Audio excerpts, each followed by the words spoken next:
Game of Thrones, The Wrath of the Sleeping Dragon. This video is purely for entertainment and does not infringe on copyrights or laws. The rights to the novel and image belong to the original author. We do not claim ownership.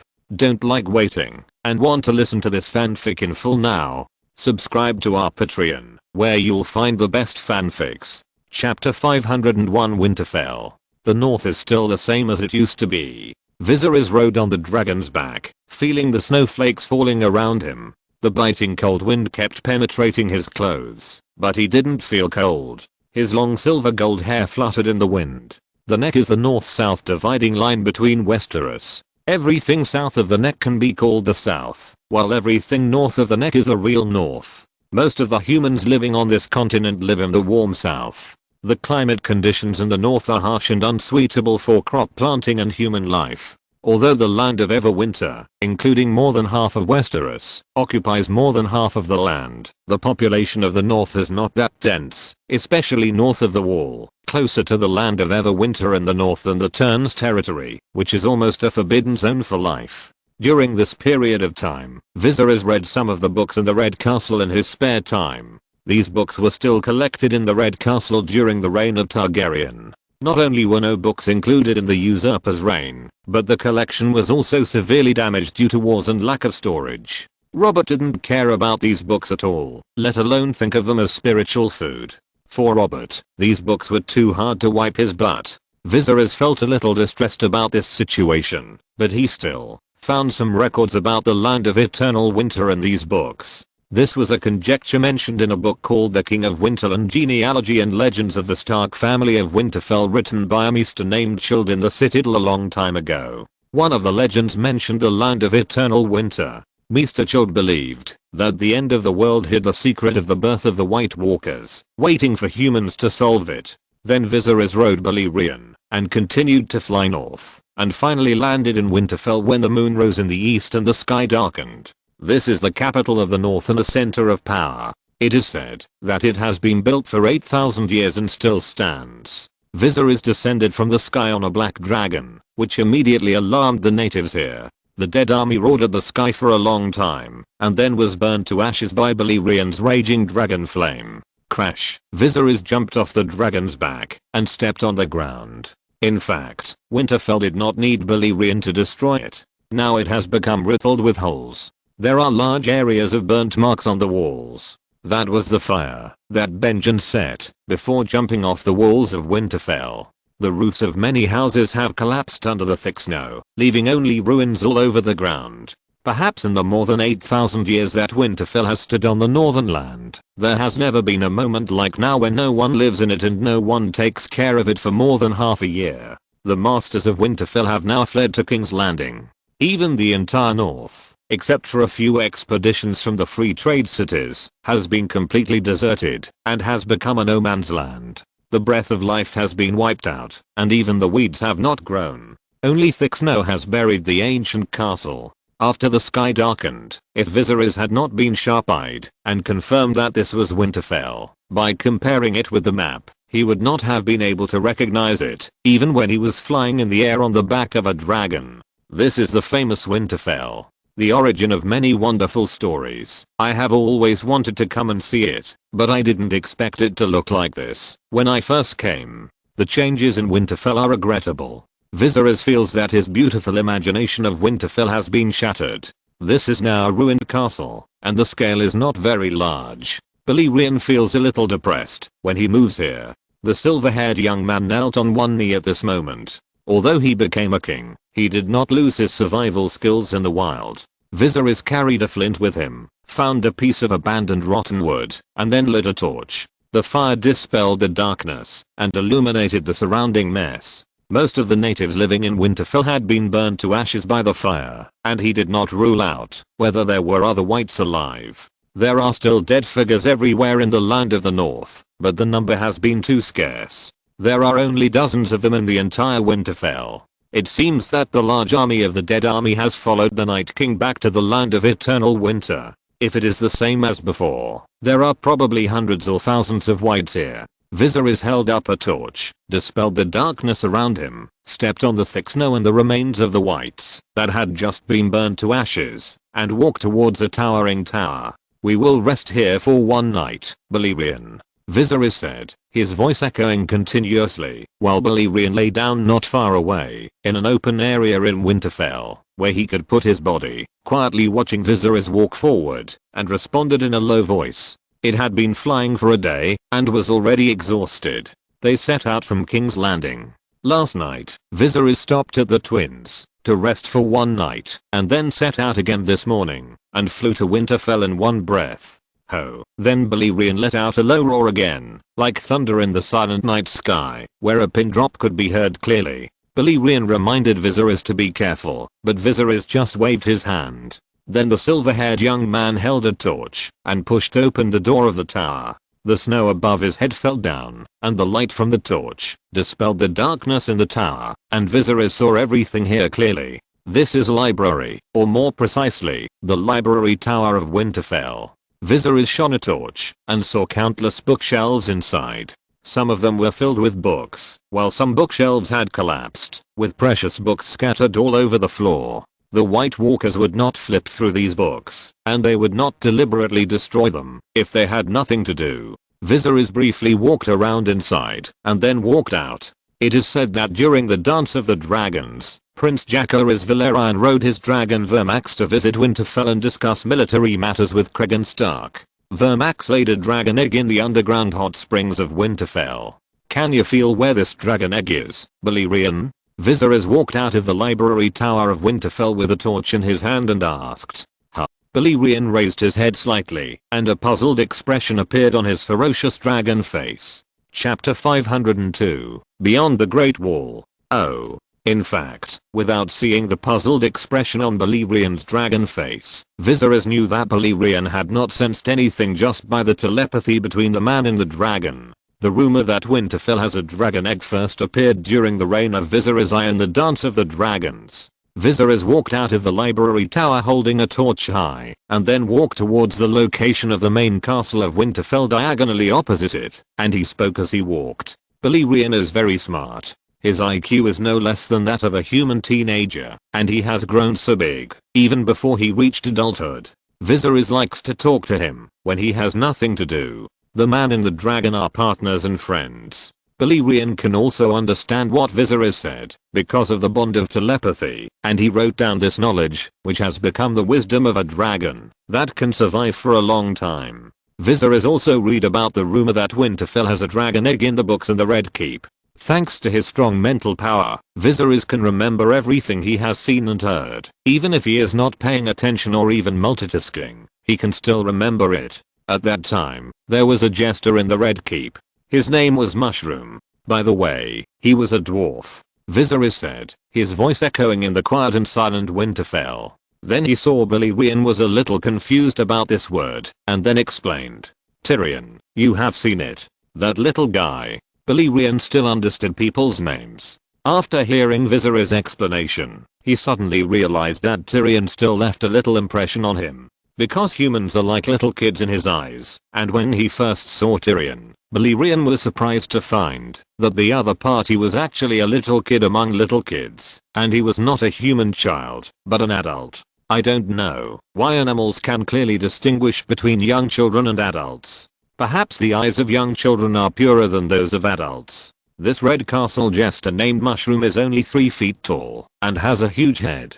He claims to have a very good memory, but during the time he lived in the Red Castle, he was regarded as a fool by others, so no one avoided him, and he witnessed many conspiracies. Later, he dictated to the scribes to record many royal secrets that had never been spread. This book is called Mushroom's Testimony. The rumor that Vermax laid a dragon egg or multiple dragon eggs in Winterfell first came from here, and it has not been confirmed so far. However, many of the contents in this book Mushroom's Testimony are filled with a large number of erotic stories between the royal family and the nobles, and the expression method is exaggerated. Many of the contents have been falsified. Drive Gulden of the Academy, the author of Blood and Fire, Princess and Queen, Prodigal Prince, Son of the Dragon and other books, quoted the words of this dwarf and thought he was farting. because Vermax is a fucking male dragon. At this point, Viserys couldn't help but laugh. Balerion was a male dragon. If anyone forced him to lay eggs, Balerion would probably bite him to death. Viserys had already opened the gate of the main castle of Winterfell. The main castle was still strong and the roof had not collapsed under the heavy snow, but it was also in a mess, and there were still traces of the fierce battle. At this time, a black shadow lying on the windowsill above Viserys' head suddenly pounced down, with a pair of blue eyes, a sharp cry from his mouth, and opened his mouth to bite Viserys' throat. But Viserys reacted quickly. He easily dodged the opponent's attack, and then looked at the opponent with a pair of lavender eyes. As soon as Viserys turned around, there was another figure behind him who suddenly screamed and pounced. It turned out that there was more than one shadow hidden in the main castle. But at this moment, an astonishing scene happened. The first shadow that attacked Viserys suddenly howled and pounced on the second shadow, slapping his head off with one claw. Crash. Then it tore off its own head and turned into a pile of scattered bones. These are two whites. Their bodies have long been dead, and the last power of the god of cold that they relied on has also been extinguished in Viserys' hands. But I don't know if it's because the white has started to grow brains. It has been silent all the time, and even tried to attack Viserys from behind. Maybe it was because of other reasons. It just happened to be trapped in the main castle of Winterfell, and had no way to get out, and then Viserys happened to come, and open the door and startled him. However, at this time, Balerion, who was lying in the square outside the main castle of Winterfell, let out a low roar. Viserys felt what Balerion wanted to express, and was slightly startled. You mean there may have been dragon eggs here, but now they have disappeared? The breath of a dragon can remain in one place for a long time, decades or even hundreds of years. This can also be called a trace of magic. Humans cannot detect it, but dragons can sense each other if they pay attention. So every dragon that has lived for a long time is a living history. The existence of Winterfell runs through the long history of Westeros. So many famous events in history have its shadow. Viserys doesn't know which dragon egg was once stored in Winterfell. Is it really Vermax? Or Missalia? Or is it the dragon egg lost by Prince Rhaena and Mera? But who took it away later? The ancestors of the Targaryens lost too many dragon eggs, and now no one knows where they are in the world. However, the secret of Winterfell may be solved when Viserys leads his troops back here. He doesn't have time to dig it out bit by bit now. Then he visited the tombs of Winterfell, which were deep pits, but the owners who had lain there had all disappeared. Viserys found a relatively clean room in Winterfell, and rested for a night. The next morning, he and Balerion set out again. They flew over the vast wolf forest, over the tall ridges, and finally crossed the magnificent wall. At this time, the branch in Viserys' arms suddenly burst into golden light. The silver-haired young man took it out of his arms, and the branch of the heart tree suddenly burned and scattered into golden light spots all over the sky. The heart tree told him the right direction, to find the three-eyed crow, and Viserys also saw a picture through these light spots all over the sky. The endless army of the dead was besieging an ancient tree. Chapter 503 Rescue the Ancient Tree. Oh. Viserys was slightly startled when he saw the fleeting scene in front of him, but then he felt the anxiety on the other side of the dots of light. The Night King is besieging the three-eyed raven. Viserys suddenly felt that he seemed to have seen this scene before. It seemed that the Night King really had a deep hatred for the blood-raven Brynden Rivers, or more accurately, he had a deep hatred for the power of the old gods behind him, and he was determined to kill him. No wonder he was so anxious to find me. It seems that he had already seen this scene. The old gods have the ability to travel back in time, and they can also glimpse a little bit of the future. He may have already calculated that he would be found by the White Walkers, and even calculated that Viserys would not set out immediately after receiving the request for help, but would rush to the outside of the wall at a certain time, which was exactly when he was most in danger of being besieged. The reason why the three-eyed raven's tone was anxious was because Viserys was traveling through the future time and space, and the countless possible time points of arrival were too clever. If he was a step later, he would probably die. Too mysterious, the power of the old gods. However, he calculated that Viserys would not stand by and watch the dying. Although he was a little afraid of the power of the old gods, based on his preconceived impression The three-eyed raven did not seem to be a villain, but actively embraced justice. Of course, in this world, righteousness and villains, justice and evil are all relative positions. Some people do it for their ideals, some for their ambitions, and some just want to protect their families. The silver-haired young man riding on the dragon's back only thought about it for a moment after receiving the three-eyed raven's call for help, but then he did not hesitate. "Let's go, Balerion." He pressed the saddle ring on the dragon's back and followed the direction indicated by the three-eyed raven, letting Balerion carry him over. Whoosh, the wind whistled in his ears, and the goose feather like snow kept falling from the sky. The location of the heart tree seemed to be a very wonderful and special area, which was difficult for ordinary people to explore, and it was connected to this piece of land, changing all the time, and its location was not fixed. That's why the Night King spent a lot of effort in searching for the three-eyed raven, and finally found him with some mysterious connection.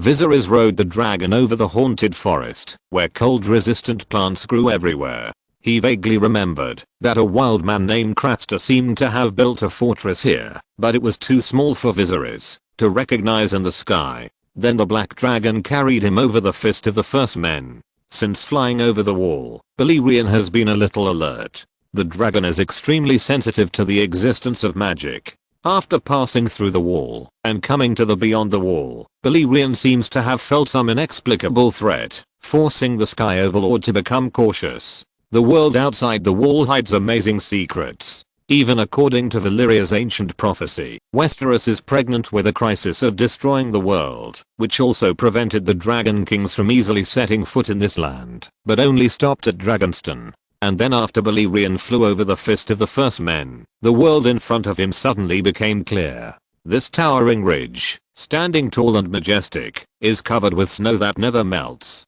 This is the Frost Fang, which leads to the frozen coast and even the legendary land of eternal winter, where no one can set foot. But now the mountains and plains are full of black legions of dead people. These whites crossed the neck and fought 2 battles with the human coalition on the banks of the Green Fork River. They were finally repelled and retreated to the north of the neck. Unexpectedly, they all gathered here. They are besieging a towering golden tree growing on the top of the ridge. The branches and leaves of the tree are constantly shaking, and scattered golden light makes it difficult for the army of whites to approach easily. And Viserys was in the sky. Even though the violent snowflakes blinded him, he still saw the heart tree at a glance. There, according to common sense, such a dazzling heart tree growing on the top of the snow-covered ridge should be particularly conspicuous, and can be seen at a glance from miles away. However, few of the wildlings who have lived here for many years have actually seen this sacred tree, and the Night King led hundreds of thousands of whites to search for it in the mountains outside the wall for a long time, before they could barely find its trace.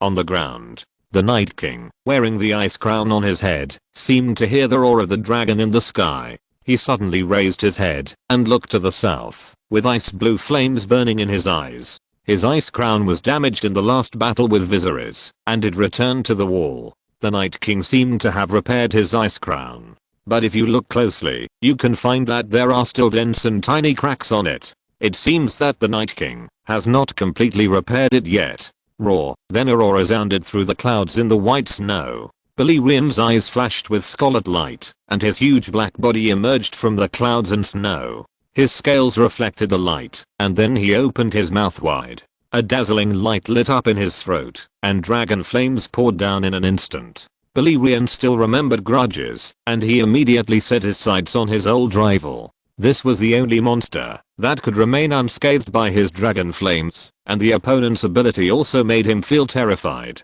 Rumble. The surging dragon flames flooded the whites on the ground, and a large number of whites besieging the heart tree were instantly turned into ashes. The golden heart tree was still swaying its branches, and the golden light spots were hanging down to protect itself. It seemed to be trembling, fearing that Balerion would accidentally set it on fire with a mouthful of dragon flame. No matter how mysterious this ancient heart tree was, its body was still a tree after all, because no wood was not afraid of fire.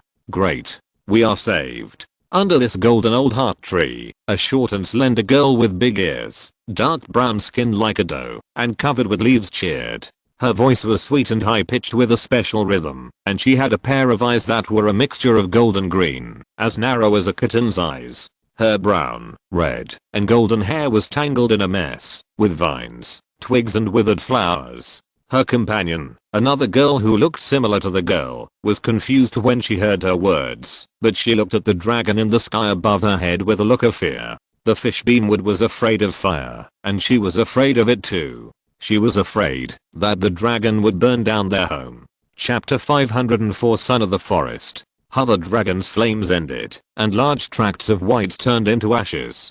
Balerian's huge body was still circling in the sky, roaring. The Night King, standing on the ground, looked up at the dragon in the sky, his eyes burning with ice blue flames, but he was calm, as if he had no reluctance or discouragement. Then the Night King clenched his 5 fingers slightly, and a sharp whistle like the cracking of ice came out of his mouth, which instantly spread throughout the battlefield. Hoo hoo hoo. Countless armies of whites stopped attacking, and began to retreat slowly. The Night King could not do anything to the dragon rider in front of him, even though he was now on his territory, and Viserys could not kill him either. It was the best solution for both sides to take a step back, otherwise it would be useless to increase consumption. Viserys' arrival freed the ancient heart tree. The army of whites slowly retreated, and Viserys sat on the dragon's back and watched the Night King disappear in the snow without saying a word. The two greeted each other like old friends with a tacit understanding. Then the handsome silver-haired young man looked down and rode the dragon down from the sky. Boom. The huge body of the dragon fell heavily to the ground, stirring up the charred ashes and thick snow. Frostfang had accumulated too much ice and snow, and the dragon flame did not completely melt it for a while. Bang. Viserys also jumped off the dragon's back. His leather boots stepped on the soft snow and ashes on the ground, and slightly brushed off the snow on his clothes. Although the White Walkers had retreated, the snow they carried had not completely dissipated. The biting cold wind was bleak, and the young man's long silver gold hair fluttered in the wind. What a big tree. Is it a spirit? Viserys looked up at the huge golden heart tree. He had felt the size of the tree when he looked down from midair just now, and when Viserys stepped on the ground and looked up at it, the oppressive feeling became more intense. The ancient heart tree's tangled roots deeply grasped the land, blending into the entire snow-capped mountain.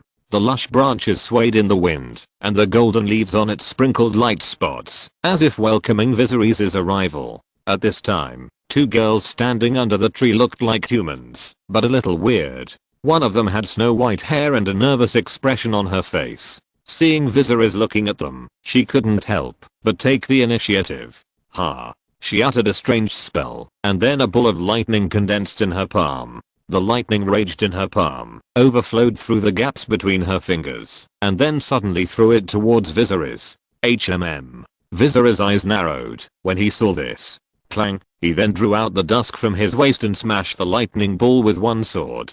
The lightning ball exploded in the air, turned into free lightning, and disappeared without a trace. Balerion, who was lying behind Viserys, saw this scene and immediately raised his huge head slightly and let out a low roar, his voice full of danger. Ho! It opened its huge mouth, and a dazzling light began to condense in its throat. Since the other party launched an attack on Viserys, it was an enemy, not a friend. Balerion was about to burn the 2 little guys in the big tree with a breath of dragon flame, but Viserys raised his hand and stopped him.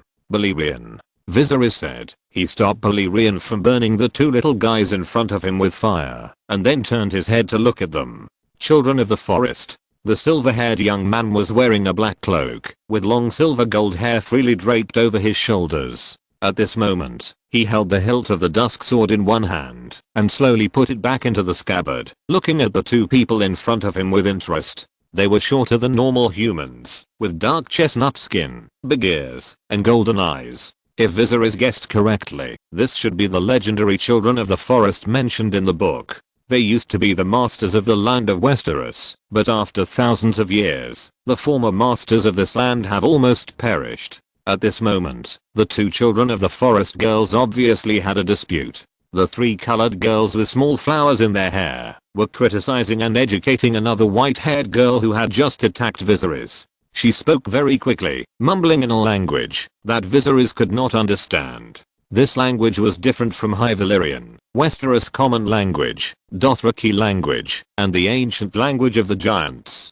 Although Viserys mastered 4 languages, he could not understand what the 2 children of the forest girls were saying at all. The white-haired girl was criticized by her sister, and then she pouted in grievance, lowered her head and said nothing. Then she waited until the 3 colored-haired girl of the children of the forest finished her words in one breath, and then she turned her head to look at Viserys. This is a pair of eyes that blend golden green, as narrow as the eyes of a kitten. We speak the original language. This is the unique language of the children of the forest. We use it to praise the earth. Distinguished guest. The girl of the children of the forest suddenly changed her tone and spoke in fluent common language. My name is Leaf. Then Leaf stretched out a hand. This hand had a layer of light fluff, but only 3 fingers, and the thumb was a black and sharp claw. When Viserys heard that the other party spoke fluent common language and stretched out a hand, he was slightly stunned, and then he also stretched out his hand to shake hands with the other party. When I was very young, I traveled to your human world and learned your language and etiquette. Leaf explained. I've seen this big guy before, but he's not very friendly. Then he pursed his lips at Balerion, who was not far away. Balerion was emitting heat all over his body, and he had melted a piece of snow lying there. Very small. Viserys had a bad premonition when he heard what Leaf said. How old are you now? 200 years old. A child of the forest who has lived for 200 years, but has a sweet voice like a human girl, plus the dragon behind him. Viserys suddenly felt that humans are really tiny creatures in this world. Come with me, guest. He has been waiting for you for a long time. Then Leaf said, and then led Viserys into the cave under the heart tree. Another child of the forest with white hair also followed them, but he didn't say a word, and it seemed that he didn't speak human language. Chapter 505 Three-Eyed Crow. Welcome, traveler from another world. Viserys followed the forest girl Leaf and the girl into the cave under the heart tree. The old man, who was entangled by the roots of the heart tree, stared at Viserys and spoke abruptly. He had pale hair and a single scalloped eye. His whole body was integrated with the roots of the heart tree. He was ragged and skinny, like a dead body. There was a large dark red birthmark from his neck to his cheek. The roots of the heart tree penetrated his thigh and then came out from his shoulders. Dark red leaves grew on his bones. Grey mushrooms occupied his forehead. A thin tree root drilled out of his other empty eye socket, crawled down his cheek, and pierced into his neck. He was the last green prophet Brynden Rivers, known as the Three-Eyed Crow. Viserys heard the other party's opening remarks. His expression was slightly stern, but he was not panicked or denied it, but calmly asked back. At the same time, many speculations began to come to mind. Do you know me? His true life experience has always been an unsolved mystery, and only he knows it. If there is anyone in this world who can see through his essence, the three-eyed raven is definitely the most likely one. Because the other party has the power of the old gods, he can freely travel through the past world and occasionally jump out of the long river of history to peek into what may happen in the future. Brynden Rivers may have made a prophecy about himself. After all, Viserys was the last heir of the Targaryen family at that time. As the noble bastard of the Targaryen family, Brynden Rivers still worries about the destruction of the kingdom, even though he has abandoned his former identity. No, I don't know you. I don't know what kind of existence you are. However, the three-eyed raven shook his head and denied it. He merged with the heart tree, half leaning there, and unable to move. He has been in this posture for many years. But I can be sure that you are not Viserys, because I have seen Viserys' future. He is pitiful, stupid, and cruel. Viserys' future is a beggar king. He has a miserable fate. He raises his infant sister alone and wanders among the powerful families of the trading city-states. He even sold his mother's crown. These extreme contrasts have led to the distortion of Viserys' character in the future. If he follows the original trajectory seen by the three-eyed crow, he will never become the new king who has opened up a new country and ascended the Iron Throne. The voice of the three-eyed crow is hoarse and low, quietly echoing in the empty cave. The snow-white-haired forest child girl did not understand the conversation between the two people, but just stood there in a daze. The other Leaf who had traveled in the human world turned around in surprise and looked at Viserys. Although she did not quite understand it, the last green prophet thought that he is not him, and the silver-haired human youth did not deny it and seemed to admit it. He is not him. Who would it be? Although Yeezy had lived for more than 200 years, she had little contact with the outside world, and her mind was still pure. Her little head was working rapidly, but she didn't understand what they were talking about. What should I call you? Then the three-eyed crow asked. Still call Viserys. The silver-haired young man put one hand on the hilt of the sword, nodded slightly with a calm face, then looked at the white-haired old man in front of him, and asked, "You sent someone to find me?" "Yes, it was me." The white-haired old man nodded, his voice hoarse in vicissitudes. "Why?"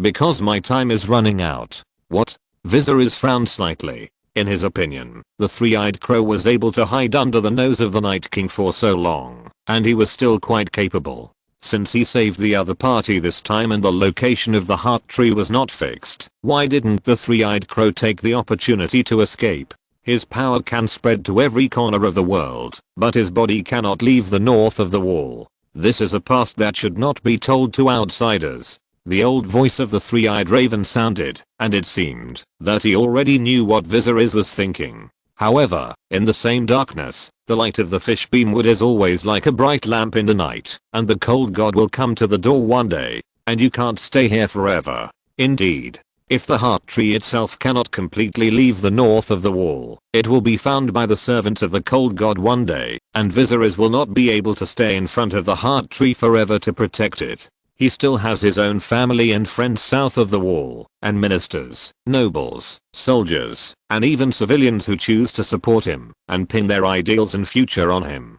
He is the hope in the hearts of countless people. Of course, there are as many people who support him as there are people who oppose him in this world. Viserys does not have such a strong sense of responsibility. He will not choose to sacrifice himself for the so-called protection of the world. Of course, he is not an extreme egoist, otherwise he would not have gone to Westeros to stop the White Walkers from continuing to move south. In the face of some crisis, he might choose to do his best and take his own responsibilities, but if he really can't do it, then there is nothing he can do. The life and death of the weirwood has nothing to do with him. People south of the neck are more accustomed to calling it the heart tree, and this habit comes from the human face on the weirwood. And people north of the neck, the north, and even beyond the wall are more accustomed to calling it the original name, the weirwood.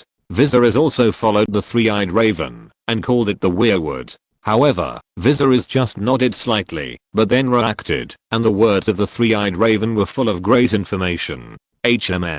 What did you just say? This weirwood is the old god. The silver-haired young man looked a little surprised, even more surprised than Brynden Rivers, who exposed his roots right after he came up. Because although he has seen so many wonderful magics and beliefs in this world, he has never seen a real god. God? How can he not be surprised to see a living god right in front of him? I don't know. However, Brynden Rivers just shook his head. This is just my guess. No one in this world knows who the old gods are. Even the name Old Gods does not exist. It's just that the Andals brought the belief in the seven gods after invading Westeros. In order to distinguish the seven gods from the gods worshipped by the ancestors, people called them the old gods and the new gods. But this fish beamwood is the most wonderful, because all my power comes from it. The three-eyed crow said. If you're listening to this novel on a channel other than Fanfic World, it means they downloaded and uploaded it without effort. We cordially invite you to visit our channel, Mundo Fanfic Novelos. There you'll find the original version of this story and you can explore many other novels of various genres. We're waiting for you to immerse yourself in a world of incredible novels. Chapter 506, The Secret of the Three-Eyed Raven.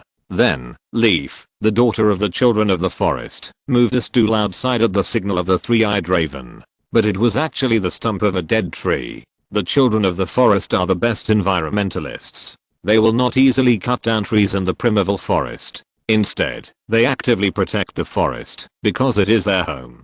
Please sit down. Leaf brought a stool for Viserys, and Viserys also habitually said thank you politely, which made the girl blink. I heard that the king of humans never says thank you. Who told you that? When I was traveling in Westeros, a human farmer. Viserys shook his head immediately after hearing it. The farmer also believed that the king used a golden hoe to plow the land and could eat 3 pies a day. So what is the truth? The daughter of the forest blinked her curious eyes, hugged her knees, and sat on the ground next to Viserys and asked. The purity shown by Leaf is indeed completely different from the secular world. Viserys was born in the court and later appeared in King's Landing, Bravos, Pentus, etc. He was used to lies in these places. He had never seen such clean eyes before, and he was even amazed. He didn't want to hurt the other person. In fact, human kings don't have to plow the land themselves, let alone use golden hoes. As for pie, it may be a good food for farmers.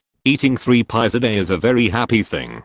For the king, there are many better, more delicious and nutritious foods than pie. Even if it is pie, the king's pie is completely different from the farmer's. Viserys patiently explained to the forest girl. What do kings eat? This. There are too many. Roasted lamb legs, honey roasted chicken, snake stewed with mint, cheese baked snails. The silver-haired young man thought for a while and listed a few examples. As for pie, the king will also choose to eat pigeon pie, lamprey pie, etc. Pork pie? Oh, uncastrated pork is a bit fishy. To be honest, I used to like pork, but now I don't like it very much. Viserys and Yeezy, one big and one small, sat aside and chatted. On the other side, the snow white-haired girl from the Children of the Forest also brought a cup made of leaves, filled it with some spring water, and brought it to Viserys.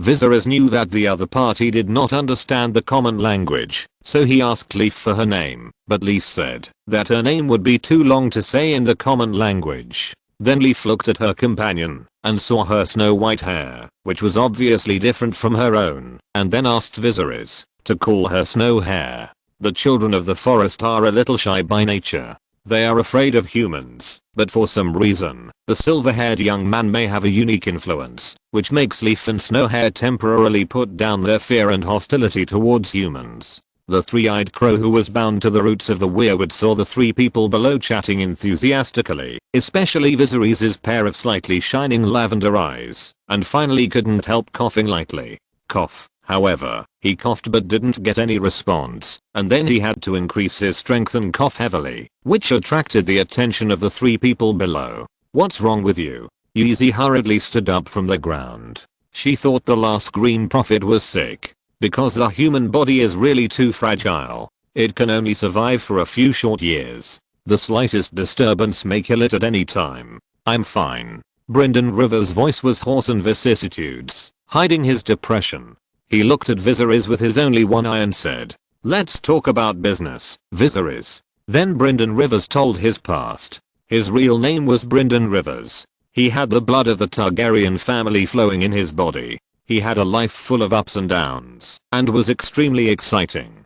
He was the Prime Minister, and competed with eager rivers of cold iron for women. He eventually joined the Night's Watch, and became the Commander-in-Chief, and then lost his trace. These are the life trajectories of Brynden Rivers that everyone knows. And now Brynden Rivers personally told Viserys what happened after he disappeared outside the wall. These are secrets that no one can know at present. Back then, as the Commander-in-Chief of the Night's Watch, he led the Rangers on an expedition. A conflict broke out on the road, and he was betrayed by his brothers. He then fought his way out, but after running for an unknown distance, he fell off his horse and fainted due to his serious injuries. Then Brynden Rivers woke up again. It turned out that he met the forest girl Leaf. When it came to this, Brynden Rivers turned his head and looked at Leaf, and the girl nodded slightly and admitted it. It was indeed she who rescued Brynden at the beginning. However, the Children of the Forest actually have no good feelings for humans, and Brynden does not have the power hidden in Viserys' eyes to exert subtle influence.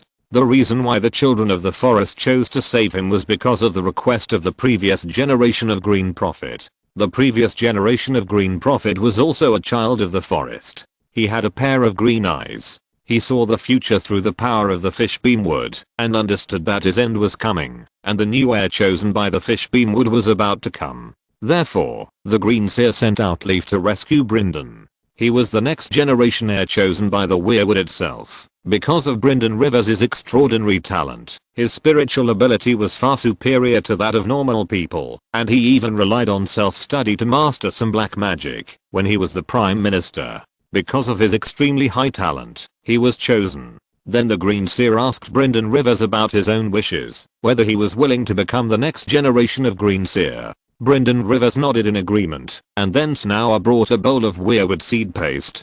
This is a paste made by the children of the forest using the seeds of weirwood, including the juice of weirwood, and even the blood of the children of the forest themselves. The weirwood seed paste contains magical power, which can help Brynden Rivers awaken the amazing talent in his body.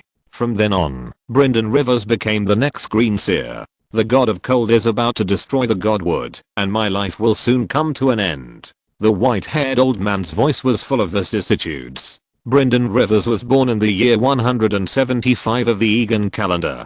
He has lived to be 118 years old. He has indeed lived enough. Viserys, you are the heir chosen by him. Are you willing to become the next generation of the Three-Eyed Raven? Chapter 507 Negotiation. Brynden Rivers finished speaking, and the two children of the forest looked at Viserys nervously. Leaf explained what they were talking about in the source language and Snow Hair. The sacred wood was targeted by the White Walkers, and the last Green Prophet was about to die. If Viserys did not accept this inheritance, the power of the weirwood would disappear in the long river of history along with the children of the forest. When Viserys heard what Brynden Rivers said, his brows suddenly frowned slightly. He did not expect that the other party would openly state his purpose without any cover-up. But he was not Bran, not a child who was easy to fool. He could walk on the ground with his feet and fly. Why did you choose me? Viserys was silent for a moment, then raised his head, with silver gold hair hanging on his shoulders, and asked. It was not me who chose you, but the old gods who chose you.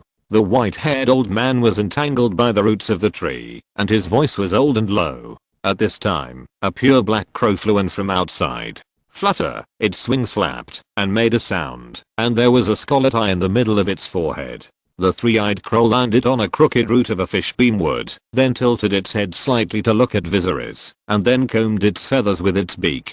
Viserys also turned his head to look at the crow, and the man and the bird looked at each other briefly, and then retracted their gazes. On the other side, Brynden Rivers saw Viserys turn his head. His eyes were calm, but his voice paused for a moment, and then he continued to speak. Your mental ability is really amazing, Viserys. When he said this, the white-haired old man who was entangled by the roots had an unconcealed shock in his voice. Compared with Viserys, his mental power was like a stream facing the sea. Brynden Rivers was indeed chosen by the Heart Tree because of his mental ability beyond ordinary people, and eventually became the next generation of three-eyed crows. If he did not rely on the power of the Heart Tree, he would have no way to compete with Viserys' mental ability. He once sent a branch of the Heart Tree to Viserys through Benjen Stark, and a wisp of his mental power was placed on it. Then he wanted to use the Heart Tree branch as a medium to invade Viserys' dream while he was asleep, commonly known as dreaming.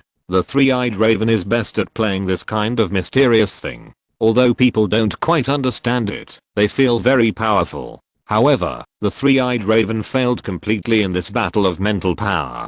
Viserys' mental power is very strong, but he is like a toddler holding a Valyrian steel sword, not knowing how to use it. He was completely unprepared for the invasion of the three-eyed raven. But even so, when Brynden Rivers' mental power entered Viserys' dream and tried to know what he was, it was still completely shattered. It's like an ant trying to shake a tree or a mantis trying to stop a chariot. Viserys' unconscious passive counterattack in his sleep directly crushed the three-eyed raven's mental power. The three-eyed raven was initially suspicious of Viserys' background. He thought that the person behind Viserys' back might be a wizard, a sorcerer from the mysterious east, or even a weakened god. But when he saw the tall buildings in Business City in Viserys' dream, before he was shattered, he suddenly realized that he was completely wrong and his imagination was too small. You have strong spiritual abilities, so the old gods chose you, the white-haired old man said with a refreshed spirit. People tend to doze off when they get older. But, from what I know, Brandon of the Stark family seems to be a suitable candidate to become the three-eyed raven. Why not choose him? Viserys thought for a while and said, and the white-haired old man's calm face suddenly changed. He didn't expect Viserys to know all this, but his face changed several times, and finally swallowed the question, how did you know? Because he knew that even if he asked, Viserys would not tell him. The boy from the Stark family? Yes, he does have the talent to become a three-eyed raven, and his innate mental power is different from that of ordinary people. But, Brynden Rivers paused and shook his head. No matter how strong this boy's mental power is, it is not as strong as yours. If it weren't for you, he might have become the best candidate for the next generation of three-eyed raven. The white-haired old man gave a very sufficient reason. The selection of the next generation of green prophets by the old gods depends on mental power.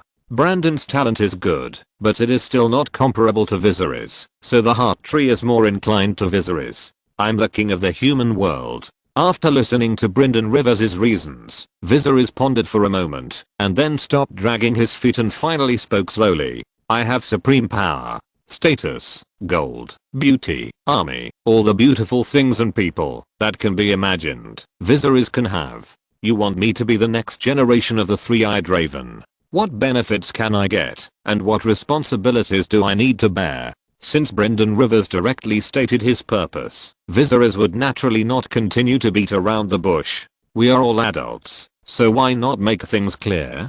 He is a king with endless wealth and glory. If possible, who would not be a king but a tree? Look at the miserable appearance of the three-eyed raven. Although he has lived long enough and has more experience, his body is trapped at the roots of the tree and cannot move. Viserys does not want such a life. And Brynden Rivers has lived for nearly 120 years. What kind of people has he not seen? Obviously, he also knows that it is impossible to convince Viserys by relying solely on responsibility and righteousness. He must eliminate Viserys' concerns. I know your concerns. After becoming the three-eyed raven, you don't have to stay here, Viserys. The sacred tree will be destroyed by the White Walkers, but this is also a blessing in disguise. When the sacred tree is destroyed, the power of the old gods will also be liberated. The three-eyed raven's voice was hoarse in vicissitudes. You can take the power of the old gods and ride on the dragon to return to the human kingdom and be your king. And you don't have to do anything. You don't have to stay alone outside the wall like me. You don't have to be trapped under the roots of the tree and can't move. And you don't have to hide from the search of the White Walkers. Anyway, you won't let them go, right? After you become the three-eyed raven, they will find you. You and your dragon will join forces to defeat them, and you will become the protector of the whole world. Chapter 508 Trap. The night is coming, and I will start my watch from now on. I'm the sword in the dark, the guard on the wall. I dedicate my life and honor to the night's watch, tonight and every night. Under the heart tree with falling snow, the oath of the night's watch is ringing. Since Gian conquered the 7 kingdoms, a rare number of 200 Night's Watch recruits have joined the Legion, and most of their members are from the most elite troops in the kingdom, composed of many soldiers of the Raven's Teeth. They are here to escort a nobleman to this place. That is Mr. Eamon, who has a noble character and should have been king, but gave up his surname. At the same time, there is a sinner, Brynden Rivers, the Duke of Bloodraven, the former Prime Minister of Erizion Mikarai. He was dismissed by King Egan V and sentenced to death for plotting against Inez Blackfire.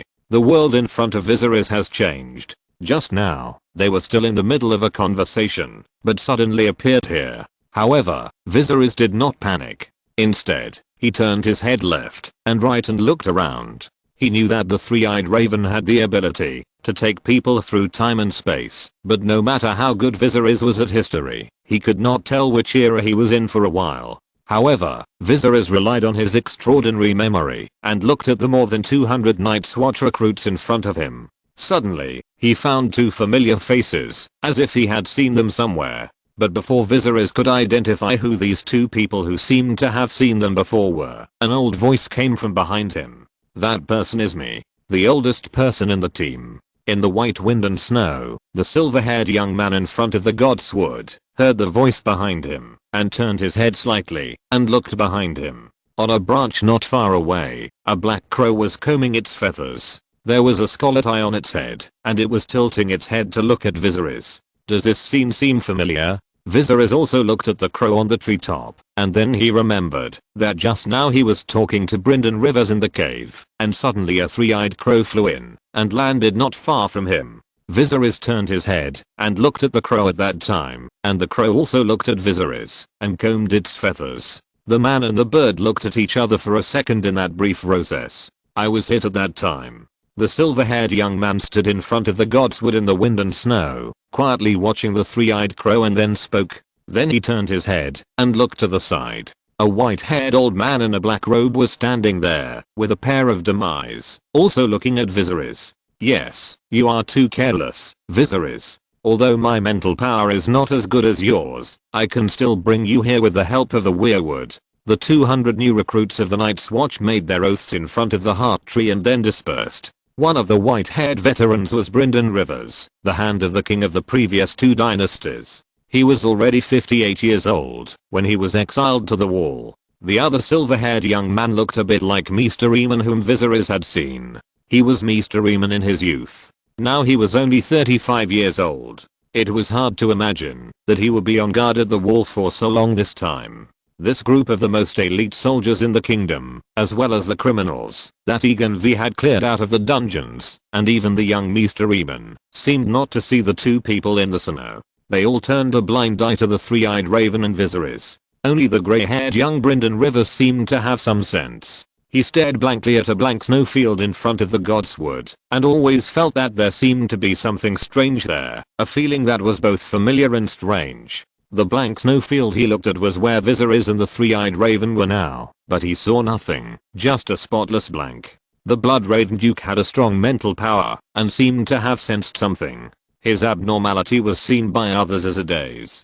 Perhaps he had not yet accepted the fact that he had sworn an oath and would become a recruit of the Night's Watch from now on. However, once he fell from the hand of the king, who was second only to the king, to the mortal world, and became a member of the Night's Watch where only criminals and bastards could come, ordinary people could not accept it either. My lord, a Raven's Teeth guard, who was once a subordinate of Brynden Rivers, stepped forward to persuade him. You don't seem very surprised. Not far away, where Brynden Rivers had just been looking, the three-eyed crow looked at the calm silver-haired boy and asked curiously. He had thought about the various reactions that this young man would make when he was brought here, and even fierce resistance, but he had never thought that Viserys would be very calm, as if he was walking in his own backyard. Have you thought about it a long time ago? The white-haired old man looked at Viserys and narrowed his eyes slightly. There are only 2 possibilities for him to be so calm. One is that he has already thought of it, and the other is that he is fearless. Even if he is taken to the past, he can still return to the present. Are you Brynden Rivers? Viserys did not answer the three-eyed raven's question, but asked him a question instead. The white-haired old man in this world is not the miserable appearance of being entangled by tree roots, but a person with legs and feet who can move freely, because this is his spiritual realm. His appearance and posture can change as he wishes, and even become a fishbeam tree. He didn't know why Viserys asked this question, but now that the truth has been revealed, he naturally has nothing to hide. The three-eyed raven nodded slightly. I am. The last green prophet of the previous generation is about to die, and he has passed on the power of the old gods to a human. In the future, the three-eyed raven will also pass on his own power to a boy. Will you use the same method you used against me to deal with Brandon Stark in the future? Viserys spoke calmly, and the white-haired old man in front of him did not change his expression, neither admitting nor refuting. Before setting off, Viserys read the biography of Brynden Rivers. Looking at this man's life, Brynden Rivers was definitely not a simple-minded or even kind and responsible person. His methods were cruel and frightening to his enemies. How many eyes does the Lord of Blood Raven have? 1000, plus 1. After Bran accepted the inheritance of the three-eyed raven, his temperament changed drastically, and he became weird. It seems not difficult to explain. Chapter 509, Traveling Through Time. You don't belong to this world, Viserys. You shouldn't be here. The three-eyed raven only revealed his true purpose at this time, which was actually a trap for Viserys. I noticed you a long time ago, when you were just a child. As the white-haired old man spoke, the world in front of Viserys suddenly changed, and the white snow disappeared. Instead, there was a lush forest, the spring breeze was blowing, the green was lush, there were grasses that were ankle high or even knee high everywhere, and unknown small flowers were emitting fragrance. A young man wearing soft armor, a long sword tied around his waist, long silver hair, and handsome face, was holding a boy with silver gold hair and a face that looked a bit like him. It was obvious that they were brothers. They were riding on a snow-white warhorse and strolling leisurely in the royal forest. Is he Riga? Viserys saw the handsome young man and boy on horseback, full of melancholy and quiet temperament, and reacted instantly. That boy was himself, and the young man holding him was his brother Riga. Viserys still remembered this scene. Yes, it is the 281st year of the Egan calendar, the beginning of the false spring, before the Herrenal tournament. People mistakenly thought that winter had passed and spring had come, and the royal family in King's Landing decided to hold a spring hunt. The three-eyed crow stood beside Viserys, also watching the two brothers of the Targaryen family riding white horses passing by in front of him. In this spring hunt participated by all the nobles of King's Landing. King Aerys II did not participate due to physical discomfort and other reasons. But he sent out the Crown Prince Riga, who had a good reputation among the people and nobles, to participate. Riga also brought his younger brother Viserys, hoping that he could also get the applause of the people. However, the brothers Riga and Viserys did not notice that on the treetops not far behind them, there was a black crow with three eyes tilting its head and staring at the backs of the two of them. Then a grunting roar came from the forest, and a strong wild boar with shiny black hair suddenly appeared in front of the two Targaryen brothers. The warhorse that Riga was riding was frightened, and the younger brother Viserys in his arms was also frightened, but Riga did not panic. He calmly jumped off the horse with his brother in his arms, and then drew the long sword at his waist. The Silver Prince's swordsmanship was superb, and he could definitely be called the best swordsman in the Seven Kingdoms. He used only one hand to repel the ferocious wild boar with his sword, and the other party fled. And Riga did not chase after the wild boar to kill it, but let it live. Viserys remembered this scene, which was the most profound memory of Riga in his mind. Now the boy who was frightened by the wild boar has grown up, and is not much younger than his brother. The silver-haired young man calmly watched the scene replayed in front of him. Riga wiped the blood off the sword and put it back into the scabbard, then squatted down and whispered to comfort the frightened boy. "Did you do this?" Then Viserys turned his head and looked at the three-eyed raven and asked calmly. Viserys didn't see any problem with this matter before, but now the results shown by the three-eyed raven seemed to have wanted to kill him, since he was only 4 or 5 years old. You know, I can't interfere with history too much. He might have other better ways to kill Viserys, but that would probably cause more terrible consequences. He only had this one chance to take action. With the words of the three-eyed raven, the world in front of Viserys changed again. This time, the boy had changed completely. Now Viserys was himself. The silver-haired boy was riding a warhorse and fighting with his guard Bessie. Rhaena stood on the windowsill of the castle and watched. Then Viserys knocked Bessie off the horse in the confrontation and won. A group of crows landed on the castle, and one of them was staring at everything below. I didn't realize at this time that the future of this world had changed under your influence. I just thought it was another small deviation in the long river of history. You know, Viserys, there will always be some wrong changes in this world, but they will eventually be corrected and move towards the right path.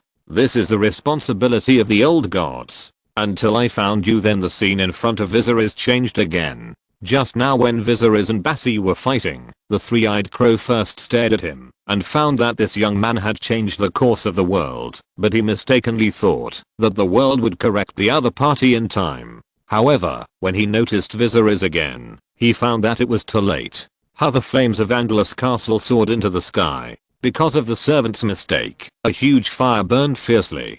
Daenerys and the 3 dragon eggs were all submerged in the fire. Outside the sea of fire, Rhaena was anxiously looking at the fire, but she was helpless. The three-eyed raven landed on the top of a tower not far away, staring at the fire below with the scarlet eye on his forehead. He saw the blood power of Daenerys being stimulated in the blood and fire, which then caused the dragon egg to crack, and 3 baby dragons broke out of their shells and were born into this world.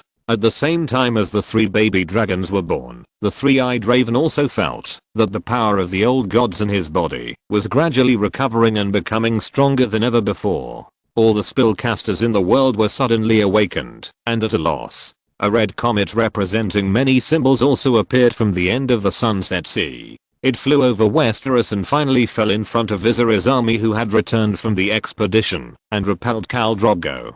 Viserys took away the heart of the red comet. The 3-eyed raven knew at that time that Viserys' existence was unstoppable. Then the scene at the beginning came next. The 3-eyed raven went back to the past, to when Viserys was still a child, and controlled the wild boar to attack Prince Rhaegar, hoping to kill or break the little prince's legs. But unfortunately, the 3-eyed raven failed, and he didn't have many opportunities to intervene in the course of history. He then tried to continue observing Viserys through the crow, but was accidentally caught and bitten to death by an old black cat kept by Viserys. This old black cat gave the 3-eyed raven the same inexplicable feeling of horror. In particular, he was concentrating on observing Viserys, and suddenly turned his head and saw a big cat face. This left him with a deep psychological shadow.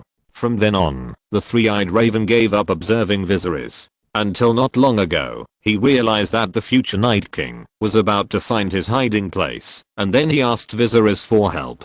Chapter 510, Devouring the Old God. What do you want to do? After learning all this, Viserys did not panic, but turned around and asked the 3-eyed raven in a calm voice, "Erase the influence you have caused, and let the whole world return to normal." The 3-eyed raven said expressionlessly, "The influence you have caused seems insignificant, just a secular change of power, but in fact it has affected the normal historical process of this world." The 3-eyed raven can now predict fewer and fewer things, because Viserys' changes to the whole world have changed the original trajectory beyond recognition.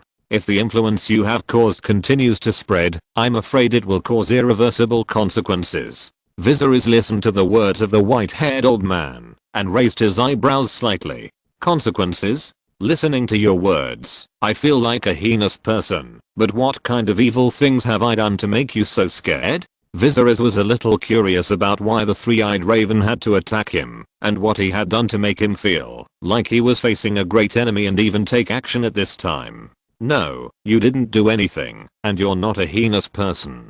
On the contrary, many of the things you did were right." The white-haired old man shook his head and said, as the former hand of King Aerys and King Mikarai, he had a keen political vision and knew the significance of what Viserys was doing now. He did not deny what Viserys had done, but gave a high evaluation. But then he saw a flash of doubt on Viserys' face, and then he explained, "But your existence itself is a mistake."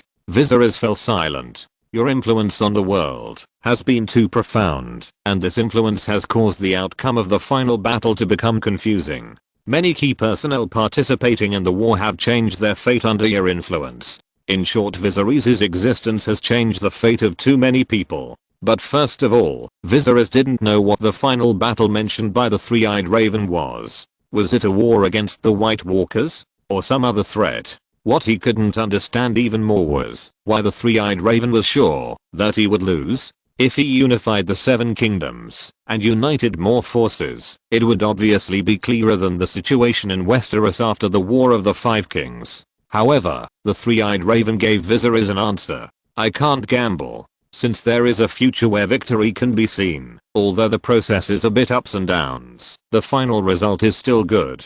Why should he gamble on some invisible future? My duty is to make the whole world move forward on a normal track. So, just for an uncertain future, you have to erase my existence? Return to the so-called correct track of the world?"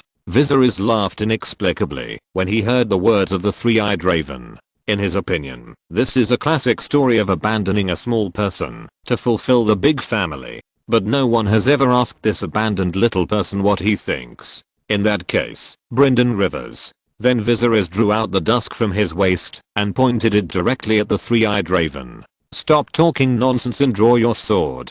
In fact, Viserys didn't need to say so much to him just now. Since the other party has already attacked him and trapped him in the past, it is definitely not possible to persuade him to let him go back with just a few words. However, Viserys' chat with the three-eyed raven just now was not just to find out the specific reason. At the same time, he was slowly relying on his mental power to test the whole world. This is a learning process. Viserys also learned how to control his mental ability in the confrontation with the three-eyed raven. Now both of them are virtual spiritual bodies, so the three-eyed raven can get a complete body, and Viserys is still in his original outfit in his subconscious, so his sword and his clothes are on his body. He can draw his sword at any time and point it directly at the other party. It all depends on how he thinks. But once this is figured out, the next step will become very interesting. Viserys' figure gradually disappeared from the spot, replaced by a cartoon character he once liked very much, and then changed again, and finally turned into a giant dragon covered with heavy scales.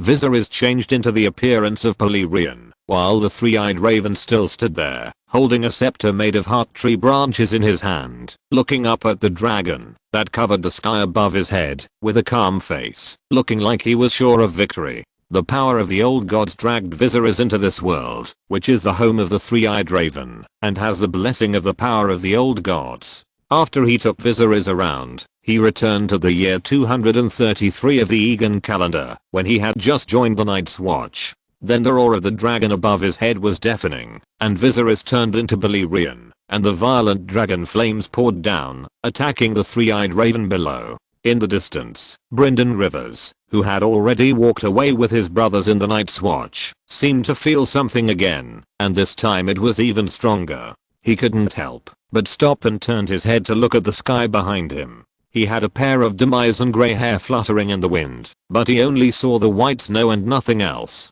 In another invisible level, the fierce battle between Viserys and the three-eyed crow on the spiritual level has reached a fever pitch. No matter how the fierce battle on the spiritual level changes, it is ultimately just a competition of spiritual strength and tenacity. The three-eyed crow with the power of the old gods is not inferior to Viserys. His face is still calm and unperturbed. Although the outcome of this war has not been confirmed, if he wins, he will give up his body and enter Viserys' body with the power of the old gods, ending all the influence he has caused and returning the world to its original track. And if he loses, the dragon incarnated by Viserys stretched his wings and flew in the air during the fierce battle. However, when he turned around and dived towards the ground again, black flames burned all over his body, and thick black fog enveloped the dragon's whole body. Balerion completely turned into a dragon, and the calm three-eyed crow below finally changed his expression at this time. What? He had been observing Viserys' life, but he seemed to have never seen this kind of black fog. The black fog seemed to have its own consciousness. It deliberately concealed the eyes of the three-eyed crow, so that he did not discover its existence, and then it burst out all at once at this time. In the outside world, there was a pause for a second in the conversation under the roots of the heart tree. The three-eyed crow was still talking about responsibilities and obligations, but it suddenly paused, and Viserys also paused for a second. The two children of the forest were a little confused, but then the neck of the white-haired old man tied to the roots of the tree tilted, and his head drooped. Viserys, who was sitting opposite him, slowly opened his eyes, and an ancient fish beamwood emitting golden light appeared in his eyes. Chapter 511 The Last Green Prophet. Green Seer. What happened to the last Green Seer? Seeing the white-haired old man's head suddenly tilted, and his body became limp, even the power of the heart tree could not make him raise his head again. The two children of the forest girls immediately showed anxiety. If the power of the Green Seer disappears, the children of the forest will also be annihilated in the long river of history. The two are complementary forces. On the other side, Viserys, who was sitting under the tree, was speechless for a long time. There seemed to be countless pictures flashing in his eyes with light and dark. TSK. Then the silver-haired young man finally had a second of clarity. He realized that his current situation was not good, and then he gritted his teeth slightly. Stop. He used his willpower to forcibly stop the countless pictures flashing before his eyes. A pair of eyes flashing pictures suddenly burst out with lavender flames. This was the performance of his mental power reaching the limit after reaching 30, just like the ice blue flames in the eyes of the Night King. His original mental power far exceeded that of the three-eyed raven and Brandon, so he had great autonomy in fighting against the power of the old gods. He could at least choose when to stop. Viserys suddenly woke up and then sat on the tree stump and gasped. His eyes finally regained clarity, and his brain slowly woke up from the endless river of history.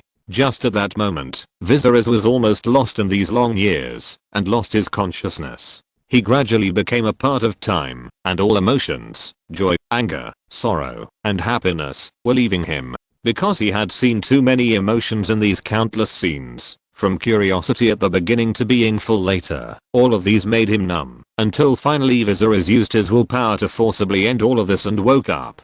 Fortunately, there was black fog in his body, which helped him to restrain the power of the old gods, and his own mental power was high enough, so he struggled out of a glimmer of hope. Otherwise, the consequences of an ordinary person being eroded by the power of the old gods would be unimaginable. It will completely become a machine in time, numbly maintaining the normal operation of the world's trajectory, and even without its own consciousness. At this time, Viserys finally understood why the three-eyed raven and Bran would change their temperaments after receiving the power of the old gods. If it were anyone else, except himself, it would be impossible to maintain himself under the impact of the power of the old gods without the help of the black mist. Viserys sat on the tree stump panting, with a look of relief in his eyes. However, after he absorbed the power of the old gods, he could feel that there was no malice in the power of the old gods. It is just a tree, the fishbeam wood, that has grown from ancient times to the present above his head. However, no one knows whether the old god created the children of the forest, or gave birth to his own consciousness under the sacrifice of the children of the forest. The old god deliberately concealed its past. It passed on its power to the children of the forest from generation to generation, until the children of the forest gradually died out and there was no one in the tribe who had the talent to become a green prophet, and the old god set his sights on humans. It just wanted to hand over its power to someone who was more suitable to execute it, but it didn't think about what kind of impact its power would have on that person. Therefore, all generations of green prophets could not escape without opposing forces, including Brynden Rivers, Brandon Stark, etc. The green prophet is dead. What happened? The girls of the children of the forest looked sad, and then turned their eyes to Viserys. The girl namedly asked in the common language. They were just beside the two people, but they didn't know what happened. The green prophet was talking to Viserys and suddenly paused, and then died. Viserys had just broken free from the power of the old gods, gasping for breath, with a pair of eyes full of relief, and then he looked up at them, and Brynden Rivers' body, when he heard Leaf's words. Then he shook his head and spoke. I don't know, maybe his time is up. He gave me the power of the weirwood. Viserys didn't say what happened just now, and he also understood the three-eyed raven's plan. They lost themselves under the impact of the power of the old gods, but they still didn't know it. They still thought they had normal thinking, but just became detached from the world. The way the three-eyed raven attacked Viserys can be seen to be the work of the Duke of Bloodraven. He thought in advance that Viserys might not be willing to become the next generation of green seers, so he set this trap and attacked Viserys. If he succeeded, he could get rid of the shackles of the godswood, enter Viserys' body, eliminate his influence, let the world still run according to the original trajectory, or he could ascend the Iron Throne himself. If he failed, Viserys would devour his spirit, and be forced to become the next generation of green seers, which also did not escape his calculations. Therefore, the three-eyed raven was indifferent to the outcome of the spiritual battle. Regardless of success or failure, his plan had been successful, since Viserys received the branch of the heart tree, and was tempted to go beyond the wall. Have you become the next generation of green seer? The expression on the face of the forest child girl was slightly moved when she heard Viserys' words, because she had already felt the power that she was very familiar with hidden in Viserys' body. Even the address was changed from you to a more respectful address. Viserys nodded slightly, then stood up from the stump with his hand on the hilt of the dusk, and Balerion, who was resting outside, let out a low roar. The dragon was extremely sensitive to the existence of magic. It just noticed that Viserys' state was a little wrong, but before it could react, this wonderful feeling flashed away. Viserys told Balerion through telepathy that he was fine, and then turned his head to look at the children of the forest. The sacred tree itself will be destroyed by the god of cold, and I will not stay outside the wall forever. I still have my country, my family, and my people. Viserys had just mentioned these in his conversation with Brynden Rivers. Viserys was unwilling to accept the power of the old gods because of these considerations. The two children of the forest looked at each other after hearing Viserys' words. Leaf translated Viserys' words to Snowhair, and then both nodded. Then Leaf turned and looked at Viserys. "We are willing to follow in your footsteps, Green Seer." Chapter 512. Bottomless Pit. The last Green Seer has died, and Viserys has absorbed the power of the old gods.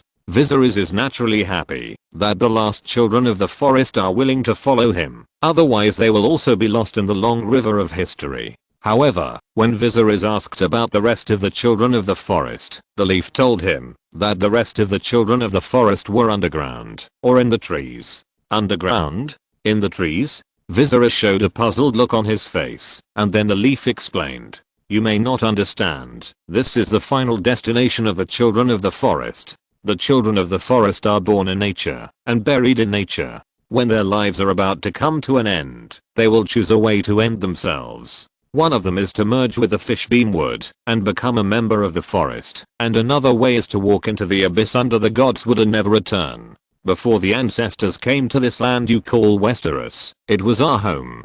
The expression on the leaf's face rarely became serious, especially when Viserys asked to see the abyss, and warned him that it was very dangerous to do so. Tens of millions of bones are buried here, and it is said that they can extend to the endless depths of the earth, even to the center of the earth. Even though we have lived here for millions of years, we have not yet explored the secrets of the Forgotten Road. The god's tree grows right above this bottomless abyss, which is now under the feet of Viserys and the children of the forest. If the position of the abyss changes, the god's tree will also change with it. Perhaps this is why the three-eyed raven claimed that the White Walkers would find him sooner or later, because the god's tree grows above the entrance of the cave, and its existence is like a bright light in the darkness, and they can never escape. Could it be that the White Walkers really want to find the entrance to this abyss? Viserys' expression moved slightly, and then he flipped through the memories of the three-eyed raven, but the answer he got was somewhat ambiguous, and could not confirm his idea. Even if he wanted to travel through time and space to see the past, there was no specific time coordinate. "I want to take a look at this forgotten road." Viserys proposed to take a look at this ancient road. After discussing for a long time, Leaf and Snow finally nodded and decided to take Viserys to see it. After all, he had become the last Green Prophet, and was considered one of their own. Then Viserys followed the two girls, and walked along the path in the cave to a deeper place under the sacred tree. There were dense roots everywhere around, and it was silent and the light gradually dimmed. Viserys lit a torch to illuminate the way ahead until the light from the outside world had completely disappeared, leaving only the light of the torch to dispel the darkness. Then this winding downhill road took an unknown amount of time, perhaps half a day. This cave ran through the entire mountain, and even Viserys couldn't help but feel sleepy. When the two children of the forest were exhausted, they finally reached the entrance of this bottomless pit. But this road, called Forgotten Road by the children of the forest, has not yet reached the end. It stretches deep into the cave and there is no end in sight. The height of the cave entrance is not very high, and Viserys is barely tall enough to walk in upright. "This is it." The girl with the withered flower on her head turned around and spoke. Viserys stared at the cave in trance for a moment. When he saw the bottomless pit, he instinctively felt a sense of danger. This feeling was very similar to the feeling he had when he saw the black fog rising into the sky in the ruins of Illyria. "I'll go in and take a look." Then he slightly grasped the torch in his hand, then walked forward and used the torch to shine deep into the cave. The firelight easily dispelled the darkness and illuminated the scenery inside the cave. It looked like an ordinary cave, but it made Viserys feel dangerous.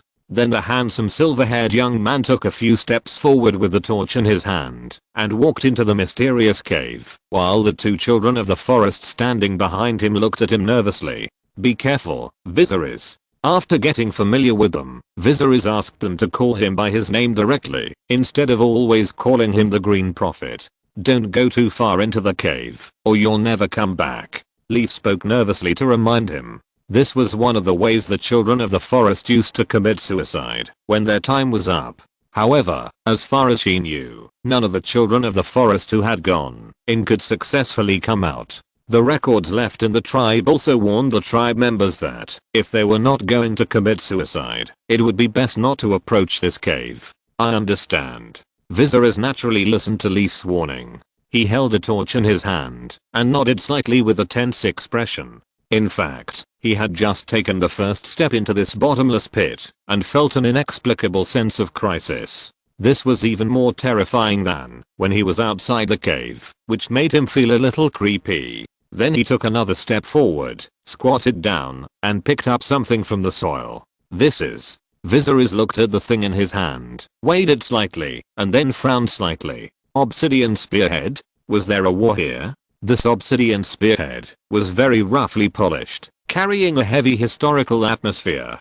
Perhaps a forest child warrior once held it to fight against the enemies who invaded the forest. But now the coarse hemp and wooden stick tied to this spearhead have been corroded by time, and even the forest child warrior has turned into a handful of yellow soil, leaving only the spearhead. However, at this moment, the picture around Viserys changed, began to gradually distort, and finally presented a completely different and prosperous world.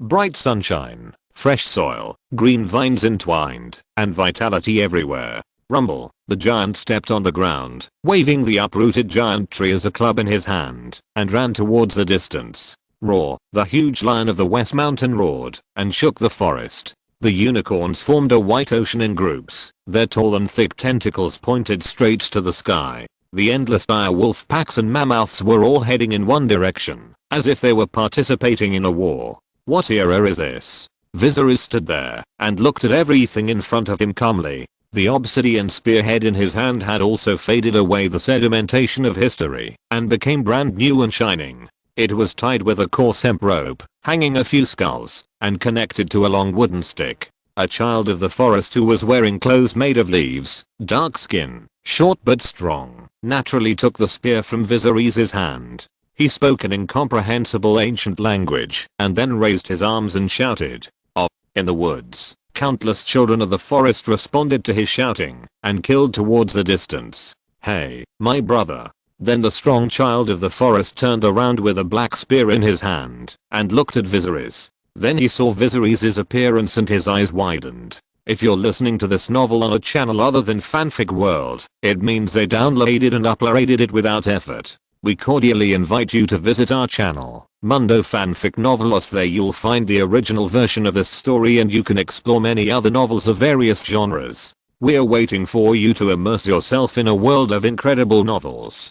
Chapter 513 Ancient War, HMM. The fact that the child of the forest could see Viserys was beyond his expectation.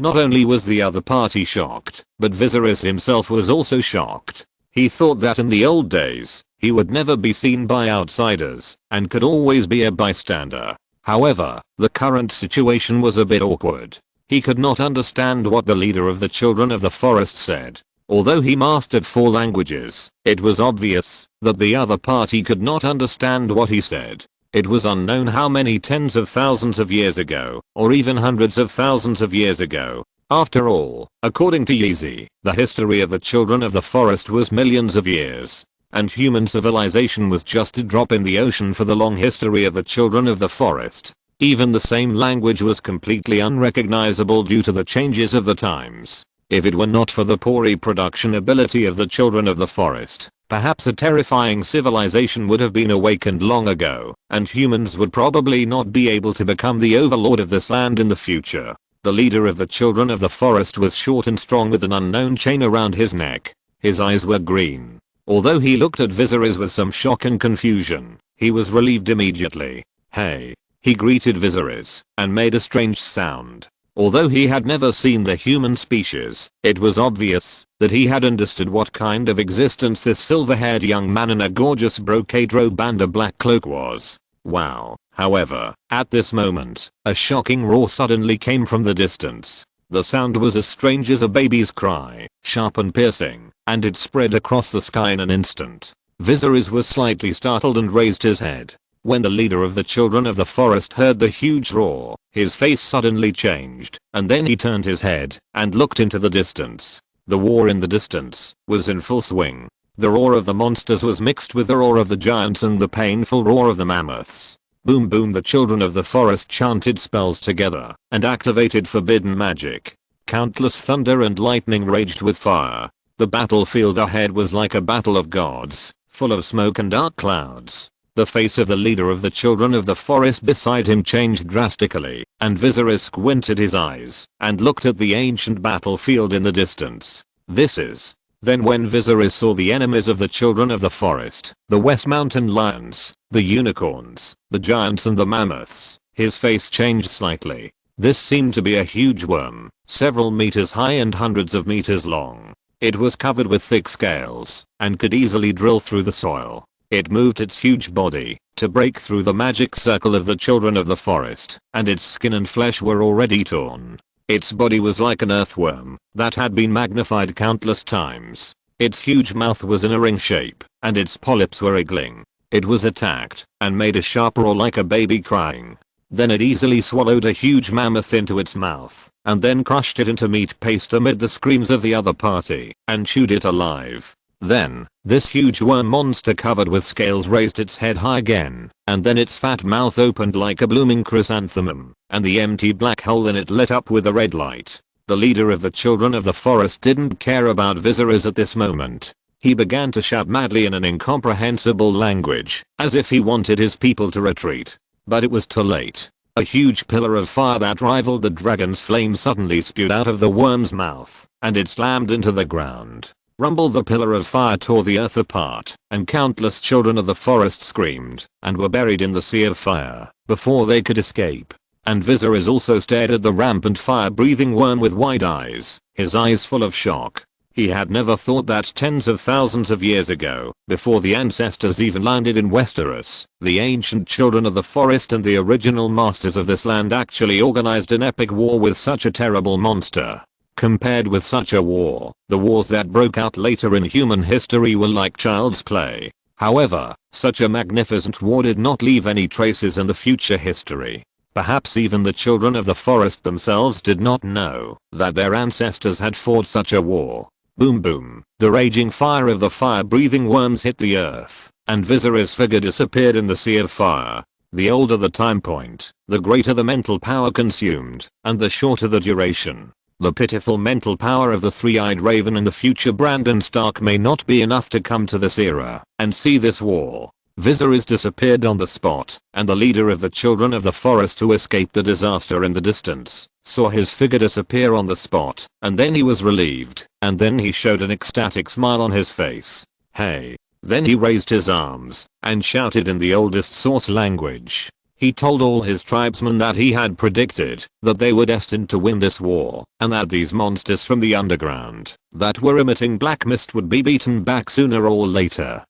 Inspired by their prophet, the children of the forest regained their morale and once again cast magic to attack the giant earthworm. The smile on the face of the leader of the children of the forest slightly subsided after inspiring the morale of the tribesmen. Then he turned his head and looked at the position where Viserys had just stood. He didn't know what race the other party was, and he was wearing gorgeous clothes that they had never seen before. In fact, he had never predicted any victory in the war. It was only after seeing the other party that he knew that there would be a god power inheritance in the future, which made him more determined in this war. But how did the god power pass on to other races? The flames of war on the ancient battlefield were flying. The leader of the children of the forest clenched the obsidian spear in his hand, and suddenly a bad premonition surged in his heart. In the outside world, Viserys suddenly returned to the present from a battlefield tens of thousands of years ago. Because it was his first time traveling through time and space, and he had no experience, he drained all his divine power and mental power at once, causing his mind to go blank.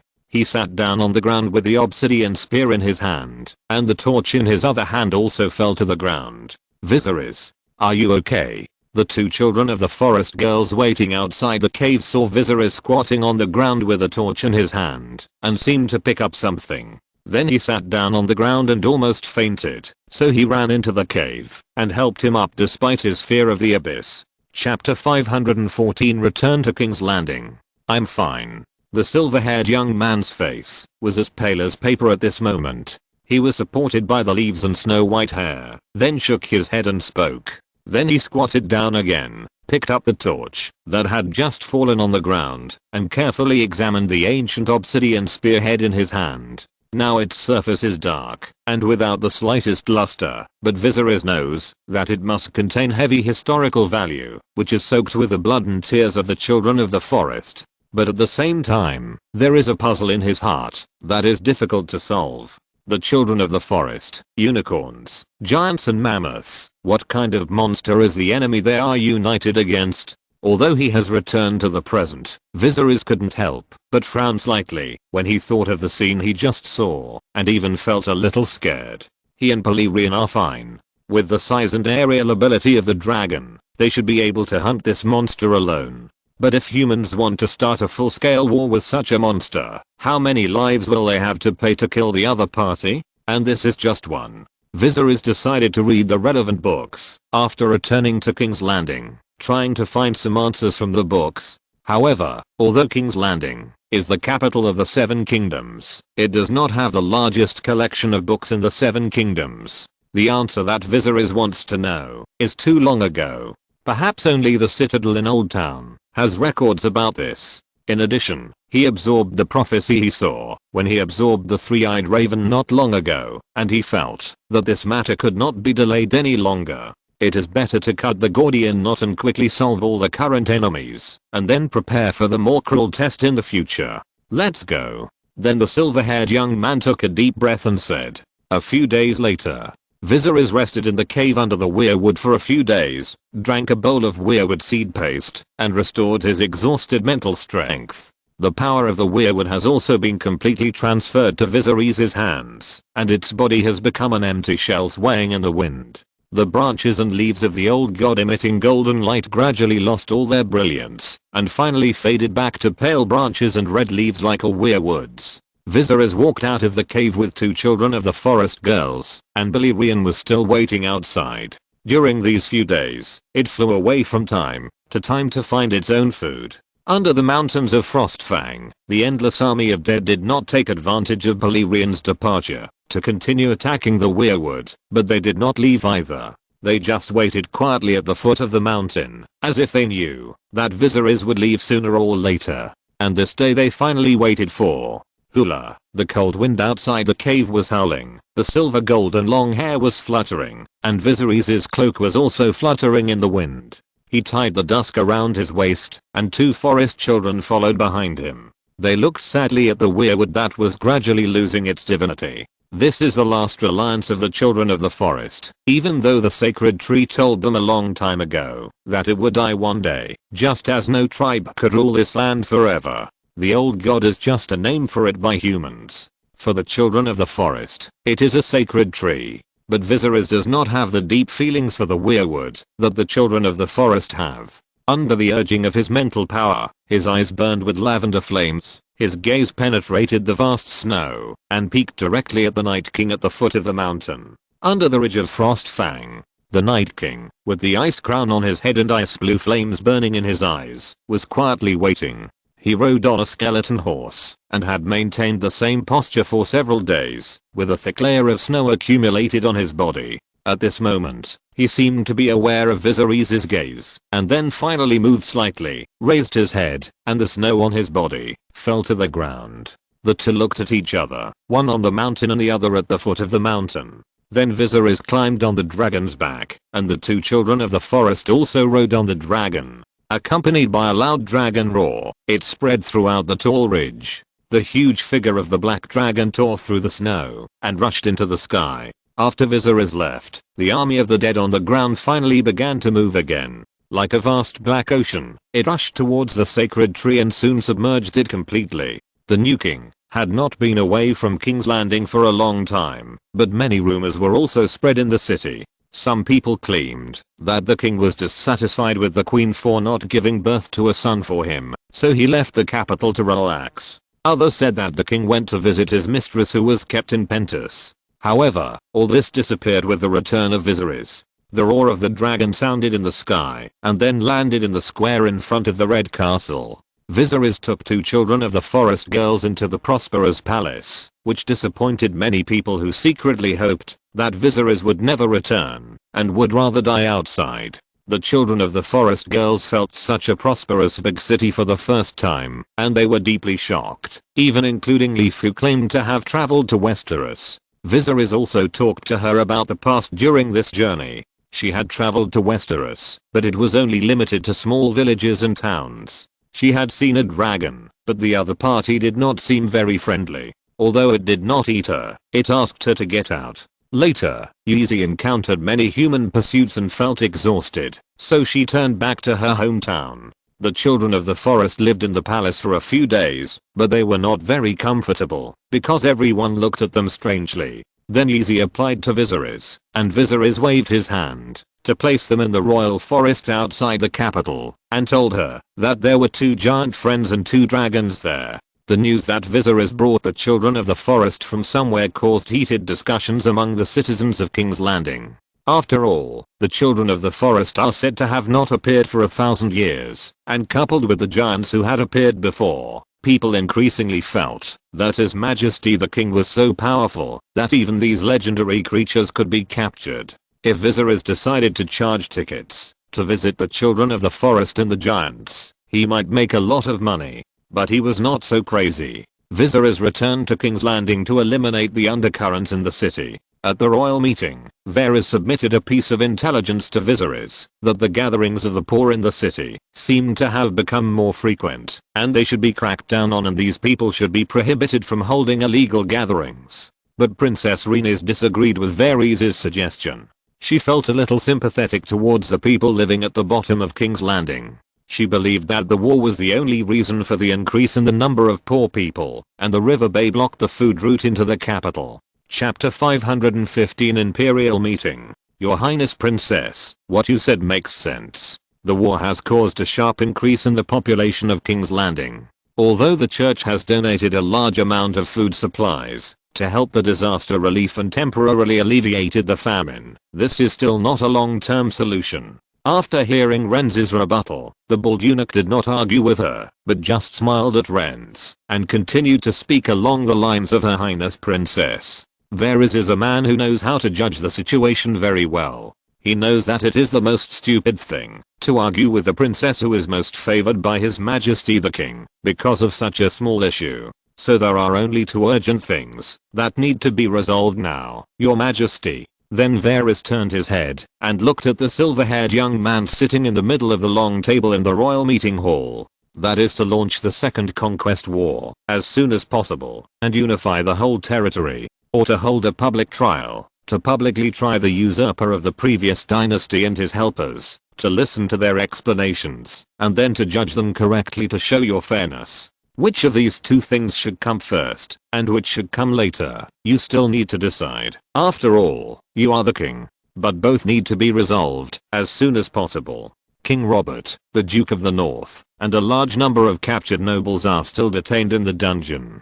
They have been imprisoned for several months. The days in the dungeon are not easy, especially for the adults who are pampered on weekdays. I believe they have fully realized their mistakes and now just want to die quickly. Of course, Prince Oberyn is eager for revenge. He wants to wait until Tywin Lannister is captured before trying, which we can understand. But there was silence in the royal meeting hall, and only Varys' voice kept ringing. Because now is the time for the Minister of Intelligence to give advice. He needs to take up a lot of time every time, who makes him the busiest person, collecting intelligence from all over the country, and every time, just to organize the report takes a long time. The bald eunuch carefully looked at Viserys' face, paused for a moment, and then continued.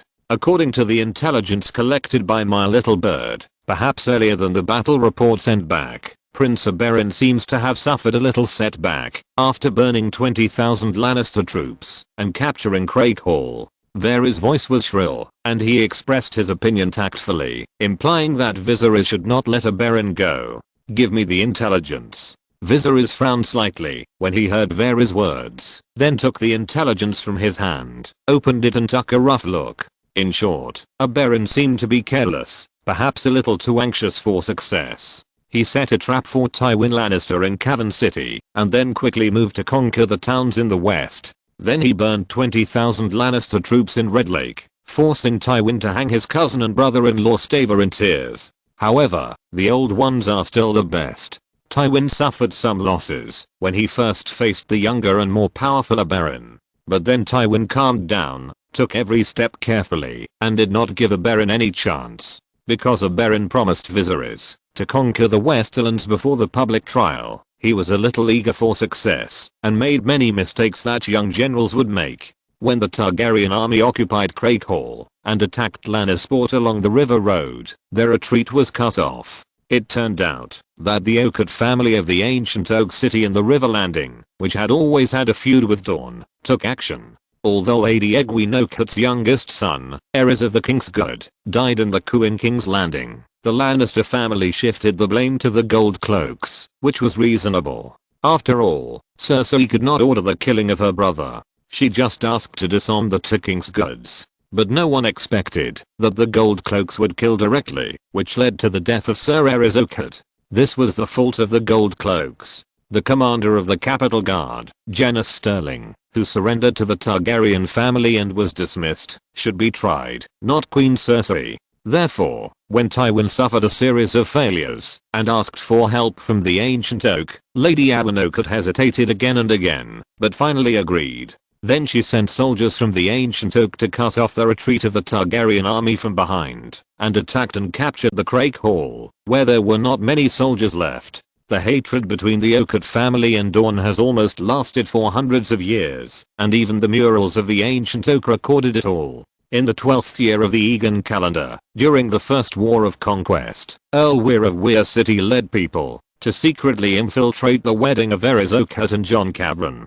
After castrating the groom and killing Alys's father, Earl Oakett, and most of the wedding guests, the Dornishmen raped the bride and her maids and sold them to slave traders in Meereen. This incident has always been regarded as a great shame by the Oakett family, but these old events are certainly not the direct reason why Lady Egwene Oakett decided to become enemies with the Targaryen family. In the final analysis, it was all about interests. Like many nobles in Westeros, she believed in Tywin's propaganda and could not accept that one day in the future common people could be on an equal footing with nobles, and nobles would gradually lose their status and power.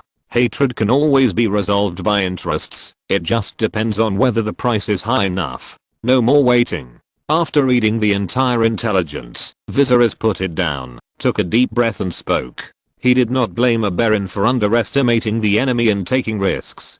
Tywin Lannister has never been an easy person to deal with, and it is acceptable for the two to win and lose. Rhaenys.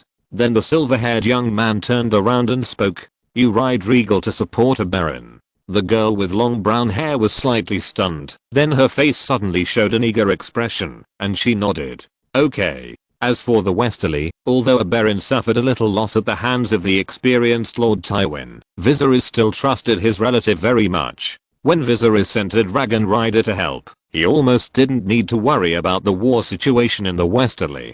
Seeing that Viserys listened to his advice, the bald eunuch narrowed his eyes. Then he took a deep breath, straightened his back, and took out another piece of information from his sleeve, and handed it to Viserys. Your Majesty, there is another piece of information about the Vale, Lord Petty Baelish. Chapter 516 Late Night Visit.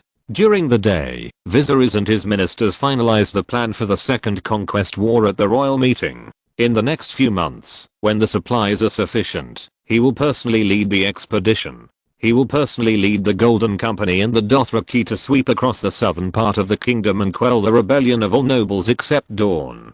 Stannis' killing of his brother has spread throughout Westeros, and Viserys will go to Storm's End under the banner of justice. At the same time, the ironclad allies of the Iron Throne are continuing to besiege Highgarden, and seem to have fought with the reinforcement of Old Town, with both sides winning and losing. After conquering the Stormlands, Viserys will turn to lead his army westward, to help the Dorne army conquer the Riverlands. On the other side of the valley, according to the intelligence provided by Varys, Littlefinger Petty Barris did not disappoint Viserys' expectations, and seemed to have really made something of himself. The nobles of the Righteous Alliance gathered in the Eyrie, but before this group of rabble could raise the so-called righteous soldiers to attack Viserys, civil strife broke out within themselves. The root of their civil strife was a woman, the wife of Jon Arryn, the former guardian of the valley, and the mother of Robert Arryn, the current Duke of the Eyrie. Many nobles of the Just Alliance from old men in their 70s and 80s to young people in their 20s and 30s, were her admirers. Lisa Tully was not so beautiful that she attracted so many nobles. Marrying her was equivalent to marrying power, and she could legitimately enter the Eyrie and become the father of the Duke. Who doesn't like power? Under the manipulation of petty Baelish, Lisa Tully was willing to let him do whatever he wanted as a pawn. Even if he went to bed with the nobles of the Just Alliance, and then conquered them on the bed, and provoked the relationship between them. It caused mutual suspicion and jealousy, and finally triggered an unprecedented civil strife in the Eyrie. The nobles who formed the League of the Just led their armies to attack, and corpses were everywhere. In the end, early on Royce, the organizer of the League of the Just, realized that something was wrong and hurriedly stepped forward to quell the civil strife. And the Blackfish Brynden Tully, who went to various places for help, finally returned. He persuaded Renly before the civil strife in Storm's End, and took away a reinforcement army loyal to Renly. Then the two worked together to quell the rebellion, and executed many nobles who participated in the rebellion, which calmed things down. Lisa Tully, this poor woman, was a victim. Her uncle was furious when he heard about his niece's experience, and he never doubted that this was Lisa's deliberate act. As the mastermind behind the scenes, Littlefina Petty Baelish never appeared on the stage from beginning to end. He hid behind the scenes and manipulated this rebellion. When Brynden Tully, the Blackfish, returned with an army loyal to Renly and quelled the war with Lord Jon Royce, they thought everything was over. But they didn't know that this was just the beginning of Petty Baelish's plan. At night, after a day of hard work, Viserys wore a snow white cloak, which matched his long silver gold hair. Your Majesty, Your Majesty. The guards of the Red Keep in Migos Holdfast were fully armed, and they bowed their heads slightly when they saw Viserys coming. Your Majesty. Then he came to the traitor's corridor, and the warden of the Red Keep dungeon hurriedly took out the key and opened the door for His Majesty the King.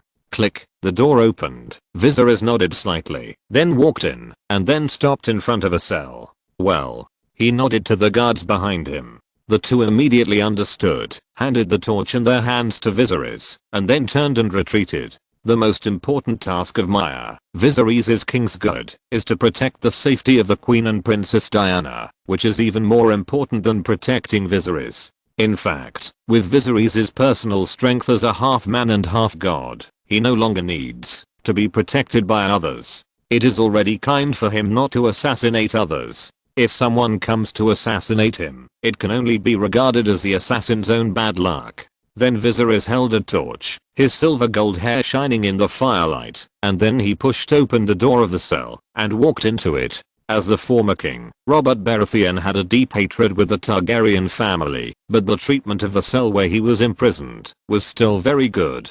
In fact, the personal grudge between Viserys and Robert Baratheon was not very deep, if he had not sent assassins to assassinate himself one after another. If it is a family grudge, then it is indeed a deep hatred.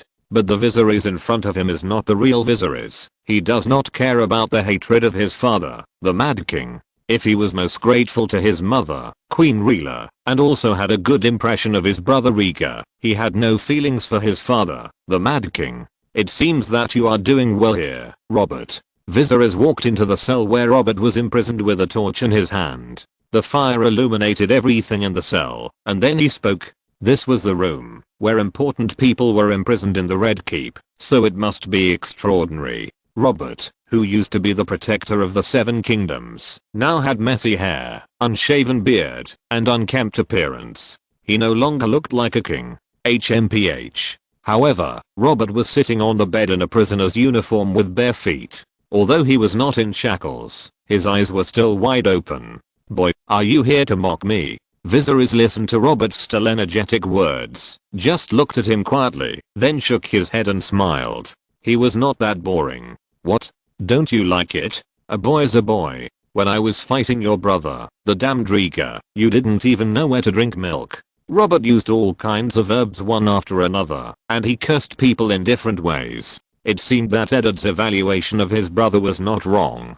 He was indeed more suitable to be a sellsword than a king. However, Viserys had nothing to be angry about a prisoner. When a person has no advantages to brag about, he likes to use age to suppress others. Viserys said calmly, but Robert's face, who was in an aggressive posture just now, quickly turned red. Renly is dead. Then Viserys spoke. Robert was slightly startled. It was obvious that this news had been spread to King's Landing for a long time, but he didn't know it yet.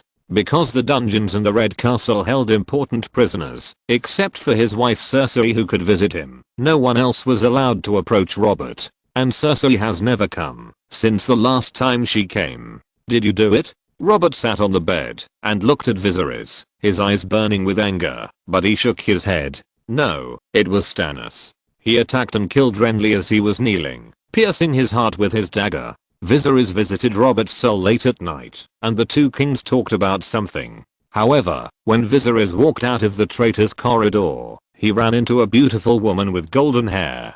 Her long golden hair was wavy and fell like a waterfall, half covering her perfect curves, and her delicately carved face was a little haggard. Your Majesty, can we talk? Chapter 517 Night Talk. Cersei and her two children are now arranged to live in the Maiden's house in the Red Keep.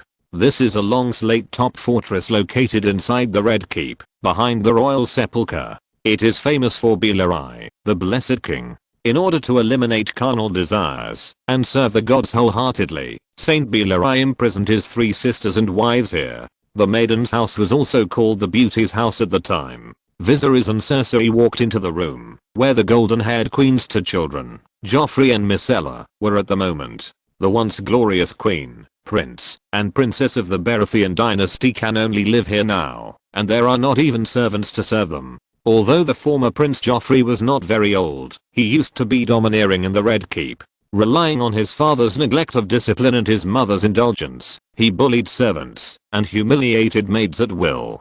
Joffrey once asked the maids in the Red Castle to line up one by one, then lifted their skirts and stuck their butts out so that he could aim and kick the ball. He also caught a pregnant cat and used a dagger to cut open its belly in order to see the kittens inside. He took out one of the kittens and ran proudly to show it to his father. However, Joffrey did not expect that his father would not praise him after seeing it, but would be furious. Robert immediately slapped Joffrey's 2 milk teeth off with a slap and almost beat this disgusting little pervert to death on the spot, but was finally stopped by Queen Cersei. But at this moment, Joffrey no longer had the capital to be arrogant in the past. It was not until then that he realized that his father's authority was his greatest reliance. Without Robert, he was nothing. Your Majesty. Joffrey saw his mother leading the way in front and walking in with Viserys. His body trembled slightly, and there was panic in his blue eyes that could not be concealed.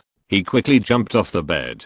Myrcella, who was also sitting on the bed, had an innocent look on her face. She was still babbling, so she naturally didn't know the dangers of the adult world, and she didn't know that her father was defeated by the man in front of her, and the good life of the 3 of them would never return. The girl opened her bright eyes and looked at Viserys curiously. It's too strange to call your Majesty like that, Joffrey. Cersei raised her hand to put her slightly curly golden hair behind her ears and forced a fake smile on her beautiful cheeks. Call me uncle. Uncle King. Joffrey looked at Viserys tremblingly. He fell from a high and mighty prince to an alien in the Red Castle, and with the strange looks from others, the strong psychological gap made the boy lose not only his status, but also became extremely inferior and psychologically distorted. Well, Joffrey. Viserys didn't actually have any feelings for the future famous King Joffrey. He was not the eternal King Joffrey yet, and he would never have the opportunity to ascend the Iron Throne to wreak his atrocities.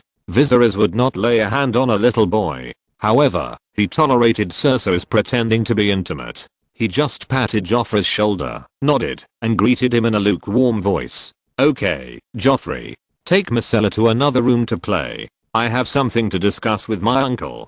Don't eavesdrop. The beautiful blonde queen still had a forced smile on her face. She squatted down and asked her son and daughter to leave the room in a friendly manner. She wanted to talk to Viserys alone about something. Joffrey was naturally eager to hear his mother's request. He didn't know why, but this silver-haired uncle who defeated his father and seized the Iron Throne, every time he looked at him, he had an illusion that he was seen through. Joffrey quickly picked up his sister and left the room, leaving it to his mother and Viserys. When Joffrey left with Myrcella and the door closed, the whole room became quiet. "Please take a seat, Your Majesty." Then Cersei took a deep breath and spoke. There was still a smile on her beautiful face, but her face was a little haggard. It seemed that she had been mentally tortured recently. "I'll prepare some cakes and fruits for you." Suddenly losing the queen's high position, not only Joffrey found it difficult to adapt, but Cersei herself also became much more difficult. Without the care of servants, and no longer having food and clothes provided for her, Cersei could only grit her teeth and choose to roll up her sleeves to learn how to wash and cook for her own children. The servants and guards in the Red Castle did not deliberately make things difficult for her. After all, nobles were still nobles. Even if they were in trouble, no one knew what Cersei's future fate would be. Maybe there would be a day for her to turn over. But this deliberate turning a blind eye made Cersei feel even more uncomfortable. She used to be the focus of everyone's attention wherever she went. Therefore, Cersei had been enduring in the Red Castle for so long, and finally couldn't help but seize the opportunity to come to her door today. "No need to bother, Cersei. Just say it." Viserys shook his head while sitting at a round table in the room and went straight to the point. The beautiful blonde woman didn't seem to expect that there would be a man in the world who would be so impatient to talk to her.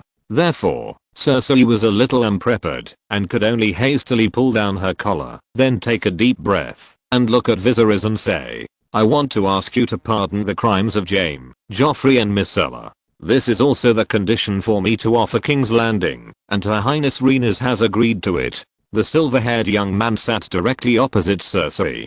He looked at this beautiful woman and pretended to be calm. "The Kingslayer is gone. And I didn't pursue the crimes of Joffrey and Myrcella, otherwise you wouldn't be so leisurely. But we have been trapped in the Red Keep for several months, Your Majesty." Hearing Viserys say this, Cersei couldn't help but speak. In these months, they were not allowed to leave the Red Keep, and she couldn't move around freely inside the Red Keep. She and her 2 children could only wander around the Maiden's quarters. The farthest they could go was to pray in the Sept and visit her husband in the Traitor's Corridor. But since the last time they met, Cersei asked Robert a question before leaving. She asked him if he had never loved her, and Robert nodded without refutation. Since then, Cersei has completely given up and never visited her husband again. Chapter 518 Cersei's Decision. Viserys just shook his head slightly when he heard Cersei's complaint. "Believe me, Cersei, not letting you go out casually is to protect you. The former queen and the prince and princess are such sensitive identities." Although Viserys is not afraid of challenges, he doesn't want to find trouble for himself. Their identities are too sensitive. If they are captured and used by people with ulterior motives, they may cause big troubles for themselves. And if they are captured by those who are deliberately using them, they may not end up with a good end, or even more miserable. "I know." However, Cersei interrupted Viserys and spoke, and Viserys was slightly stunned. Cersei stood up from the chair in front of him, and then walked to the window, looking at the lights of the Red Castle outside the Maiden's residence. This used to be her home. She could drink the wine in the glass, and stand in front of the window of Meagher's Holdfast overlooking the beautiful scenery of King's Landing. But at this moment, she can only guard the window of the Maiden's residence, and look at the Sept not far away. Should she feel more honored to have the 7 gods accompany her? However, Cersei just bit her lip. Her eyes revealed indignation, and a cold smile with all kinds of emotions. Cersei has never been a person with firm beliefs, because she knows that, based on what she has done, killing her female companion, betraying her husband, and having incest with her brother, and giving birth to 2 children, and sending people to assassinate the Prime Minister Jon Arryn. If there are really gods in this world, then she must be the most unforgivable kind of person. You know? Viserys sat on the chair, and looked at the blonde beauty standing by the window, and raised his eyebrows slightly. "I know that Joffrey, Myrcella and I have special identities, and cannot leave King's Landing easily. Even if the war is over in the future, and you have unified the 7 kingdoms, it will be the same." Cersei stood in front of the windowsill and said, then turned around, and leaned on the windowsill, looking at Viserys sitting at the round table. So I'm going to tell you a secret." Cersei leaned against the windowsill, raised her delicate chin slightly, took a deep breath, and then spoke. "A secret that no one knows. It's enough to make your future all worry-free, Viserys. It seems that she has endured a lot of psychological pressure to tell this secret. The lights in the room are dim, and Viserys can even see tears in the woman's beautiful green eyes, and her eyes are slightly red. Oh. Are you telling me the true life of Joffrey and Myrcella? Viserys' voice was calm. He sat at the round table, looking at Cersei with interest with a pair of lavender eyes. He felt that he seemed to have underestimated Cersei. After all, she was also one of the protagonists of the original trajectory of this world. How did you? Cersei's face suddenly changed when she heard Viserys' words. This is the biggest secret between her and Jaime. Although Jon Arryn noticed it, he was killed by them before they had fully grasped the evidence. How did Viserys know it in advance? How is this possible? Did Varys tell him? But Cersei thought that Varys should not know this secret, even if he acted carefully. I don't understand what you are talking about. Cersei suddenly panicked. The sadness and love for her son that had just been disguised on her cheeks disappeared, leaving only confusion. Viserys' unexpected words disrupted Cersei's rhythm, even if the so-called secret she wanted to tell Viserys was this matter. But a secret that she took the initiative to tell is naturally different from something that the other party already knew. Joffrey and Myrcella are the offspring of you and the Kingslayer Jaime Lannister. Cersei. They should not be named Baratheon, but Lannister. Viserys spoke calmly, picking up a wine jug on the table, and was about to pour a glass into his cup, but found that it was empty. I'll pour you a glass of wine. After hearing Viserys' words, Cersei's last insistence was completely shattered. She was a little confused in front of her eyes, and could only force a smile to calm her mood. Then she brought a jug of wine to fill Viserys' glass, and saw Viserys' eyes and shook her head slightly.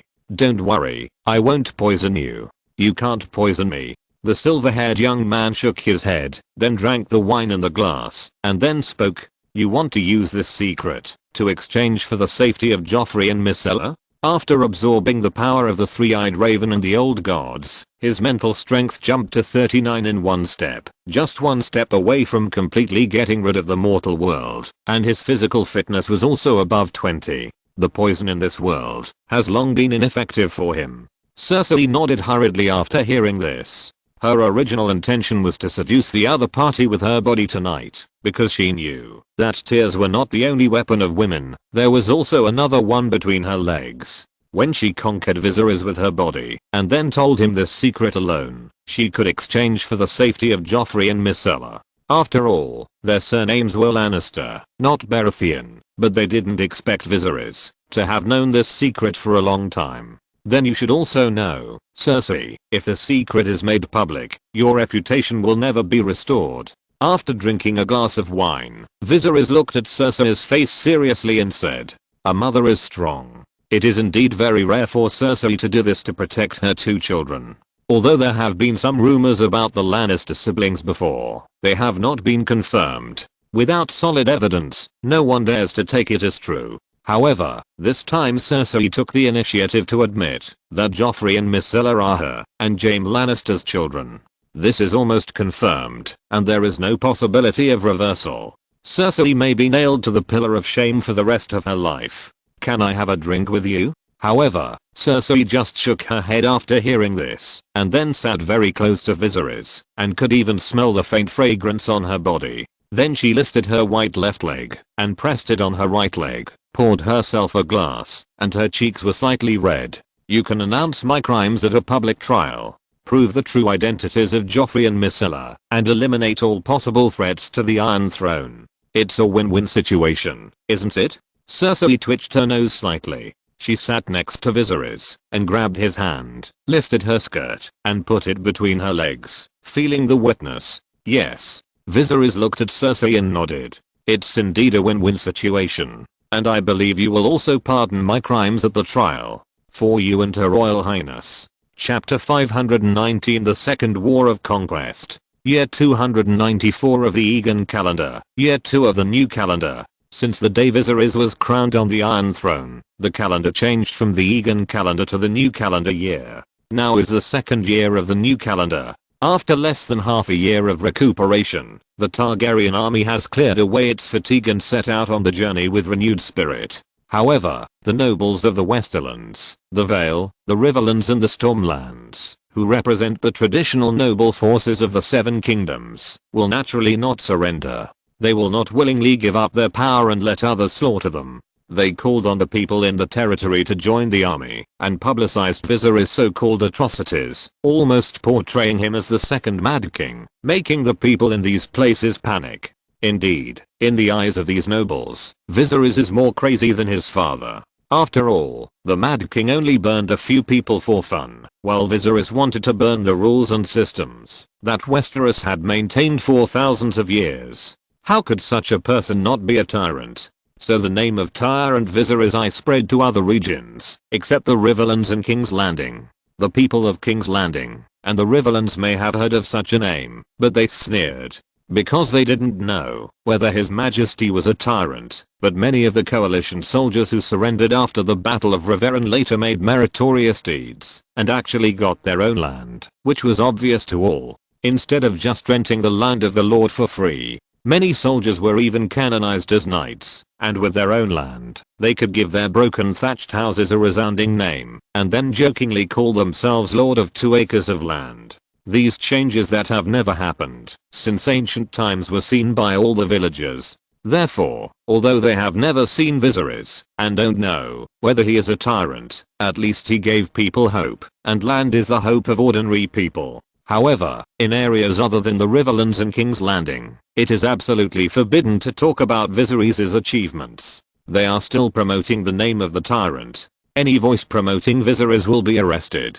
There is even a more bizarre saying that Viserys eats a virgin every day, and he eats Sid alive. And his dragon is also evil, and he also needs a lot of human flesh to feed every day. Otherwise, how can a black dragon be so much bigger than the other 2 dragons? However, this kind of clear division on the continent of Westeros will eventually return to unity. There is no room for easing this contradiction between the 2 sides. The leader pushed out by the conservative noble party or the rebels is Stannis Baratheon, because he is the eldest brother of King Robert, the Duke of Dragonstone, and the nominal heir to the Iron Throne. However, as long as his brother who was imprisoned in King's Landing is alive, he will never be crowned king. With the ringing of the New Year's bell in King's Landing, less than half a month has passed. The Red Castle issued a manifesto for the Second Conquest War, and the shadow of total war enveloped the continent. The Iron Throne warned all the nobles who were ready to resist for the last time to surrender or die. They had no third option, and there was no possibility of any negotiation. They either chose to kneel down, or guard the glory of the old nobles in their castles, and turned them into ashes. The warning from the Iron Throne spread quickly throughout the 7 kingdoms. Everyone knew that the final war was coming, and people talked about it. Some were indifferent, some were worried, and some were excited. There was fear and expectation. Most of the people were numb. They had experienced too many wars. The merchants were worried about the instability of the political situation in the 7 kingdoms and the high risk of operation. Although the chaos was an opportunity, it was also a risk. The lower level soldiers of the Targaryen army were excited about the upcoming war. Because under the current promotion system, only war, and only war, can make them live a better life. Many commanders of the Golden Group also expected that the nobles of the 7 kingdoms would be tough. This will make it easier for them to break into the castles of these people, kill all these nobles, plunder their wealth, and eventually replace them. There are too many nobles in the 7 kingdoms. If they don't kill a group of them, how can they leave vacancies for them? Especially their hometowns. Their hometowns have been occupied by others. If they don't kill them, how can they take back their hometowns? On the eve of this war, the only ones who seem to be panicking are the traditional nobles who are ready to fight to the end. Woo! Before dawn, the horn sounded on the top of King's Landing. Whoosh! A huge figure flew across the sky, making a low roar, shaking its wings, sweeping the wind, and flying into the distance. The gates of King's Landing were wide open, and the Targaryen army was ready to go. Ha ha ha. Their helmets and armor were shining, their swords and spears were sharp, and they marched out of King's Landing in neat steps, then held high the Targaryen 3-headed dragon flag, and ran into the distance. Rumble. The heavy iron hooves of the Dothraki also stepped on the ground, and the warriors on horseback howled excitedly. Although King's Landing is a big city, the Dothraki are a people on the grassland. They still prefer their previous life, but they can't disobey the orders of the dragon-riding cow. Although the grassland knights are wild and unruly, they will definitely follow the orders of the cow, and their core targets in this battle are High Garden and Old Town. The Second Conquest War was divided into 3 armies. The first one was led by Prince Oberyn of Dorne, who had set out in advance and was now deeply involved in the war in the west. In the past 1 or 2 months, Oberyn had the help of dragon riders and his niece Rhaenys Rodrigal to set fire everywhere in the mountains of the west. It dealt a great blow to the Lannister army. I don't know how many towns and castles in the west were burned down, and the people were displaced and miserable. However, Duke Tywin was shrewd and prudent in using troops. He was naturally not a person who gave up easily. He used rumors to portray Viserys as a demon. Coupled with the invasion and atrocities of the Targaryen army, the dragons flying in the sky, and Oberyn burning 20,000 Westerly men in the Red Lake, all these successfully aroused the fighting spirit of the Westerly nobles, soldiers, and people. Tywin led the united Westerly army, taking advantage of the complex mountainous terrain, and stubbornly sniped the invasion of the Targaryen army, causing great trouble to Oberyn. Therefore, the two sides temporarily stalemated together, like two clever hunters, waiting for the opportunity to kill the opponent with one blow. The second army was the Golden Group led by Viserys himself. He had tens of thousands of soldiers under his command, which was the main force of the Targaryen family. He led his troops to fight against the remnants of the Baratheon dynasty, the nominal leader of the conservative aristocratic party, Stannis Baratheon, who was a Duke of Stormland. As the commander of the Seven Kingdoms, Stannis heard that the Targaryen army was rushing towards Storm's End. He did not choose to sit and wait for death, but actively sent out the vanguard troops to fight. Because Stannis participated in the Battle of Riverrun, he knew that facing the dragon, defending the castle was a dead end. So the vanguards of both sides broke out in a fierce battle near the Wender River. I didn't finish the second chapter yesterday, so I wrote it at work today. If you're listening to this novel on a channel other than Fanfic World, it means they downloaded and uploaded it without effort. We cordially invite you to visit our channel, Mundo Fanfic Novelos. There you'll find the original version of this story and you can explore many other novels of various genres. We're waiting for you to immerse yourself in a world of incredible novels. Chapter 521st Battle. Woo, a melodious horn sounded. The Stormland army set up an ambush in the royal forest and launched an attack on the vanguard of the Targaryen army. The two sides launched a fierce battle on the banks of the Wend River. Kill. Sir Bruce Buckler of Bronzegate City took the lead and led the Stormland soldiers out of the woods. He rushed into the Targaryen army with a long sword in hand, slashing left and right as if he was in an empty space. The rows of archers in the woods also pulled their bowstrings together, and then a black rain of arrows fell, causing a large number of casualties. Everyone, hold the formation.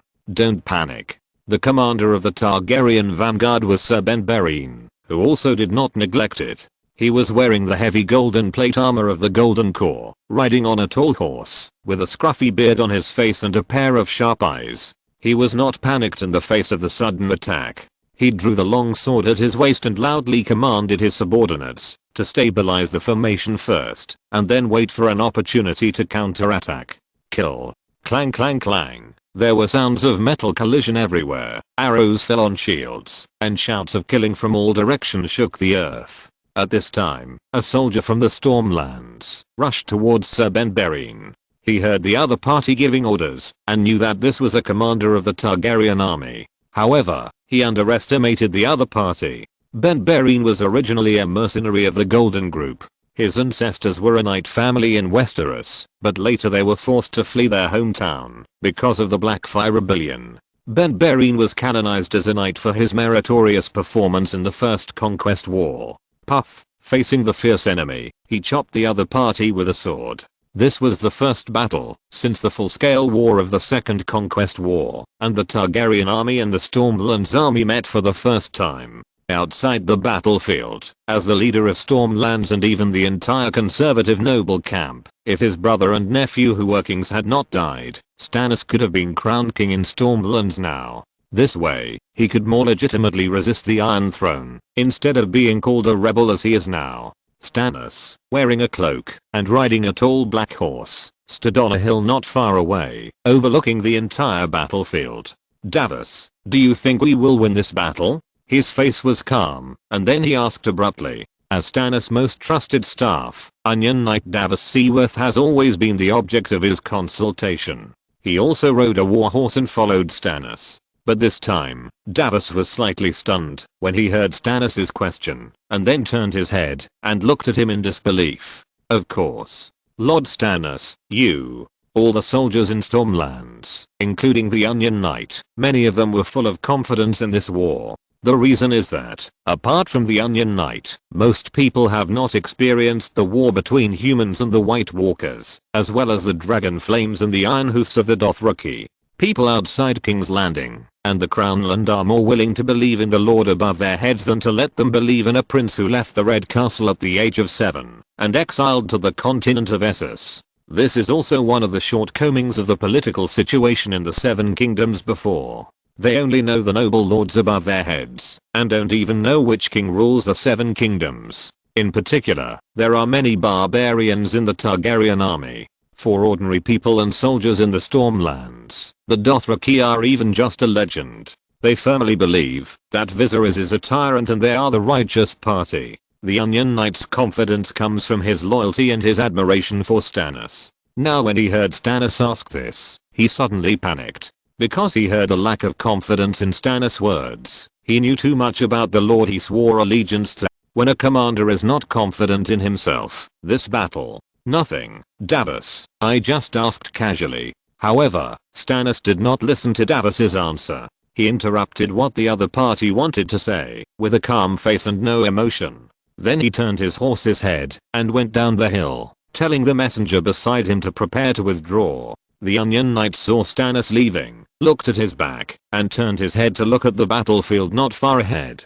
Finally, he gritted his teeth slightly, turned his horse's head, and followed Stannis' footsteps. The cloak on his shoulders fluttered in the wind, and rode down the hill on horseback. "Retreat! Retreat!" Stannis ordered a retreat, and the sound of retreat rang out on the battlefield. The Stormland army began to retreat slowly like the tide receding, leaving corpses all over the ground. Although this battle was an ambush set up by the Stormland army in advance, it did not seem to have gained much advantage. The soldiers of the Targaryen army obviously fought more bravely, because military exploits meant a bright future for them, and there would be brave men under great rewards. Both sides caused thousands of casualties, and then retreated and prepared to set up camp. The Wender River was not wide enough to serve as a natural barrier to stop the Targaryen army, so about 30,000 Stormland troops stationed on the hill south of the Bronze Gate city and set up camp here. They made full preparations for this war. Men, women, old people and children all went to the battlefield and built a large number of giant crossbows. The Stormlanders were not like Bravos, which had a large number of giant crossbows but neglected defense. The Stormlanders army kept watching the sky day and night. They swore that, if Viserys dared to come alone on a dragon, they would shoot him and his dragon into a sieve. However, not long after, night and heavy rain came. The Targaryen army stopped temporarily. After crossing the Wender River, the large army led by Viserys finally arrived, but the heavy rain from the sky kept pouring down, hindering the army's progress. Trample Viserys rode on a white horse. The horse's hooves trampled on the muddy road, and a flash of lightning flashed above his head, illuminating the handsome profile of the silver-haired young man. His hair stuck to his armor, and the rain flowed down the bright Valyrian steel armor. Viserys looked up at the camp of the Stormland army not far away. His eyes were bright, and then he finally raised his hand. "Stop. Everyone, stop moving forward." The officer shouted orders loudly, and the whole army began to set up camp here. "I'm going out for a while, don't look for me." Then Viserys spoke. "Your Majesty." However, before his guards could react, the silver-haired young man clamped his legs on the horse's belly, rode into the vast rain curtain, and disappeared without a trace.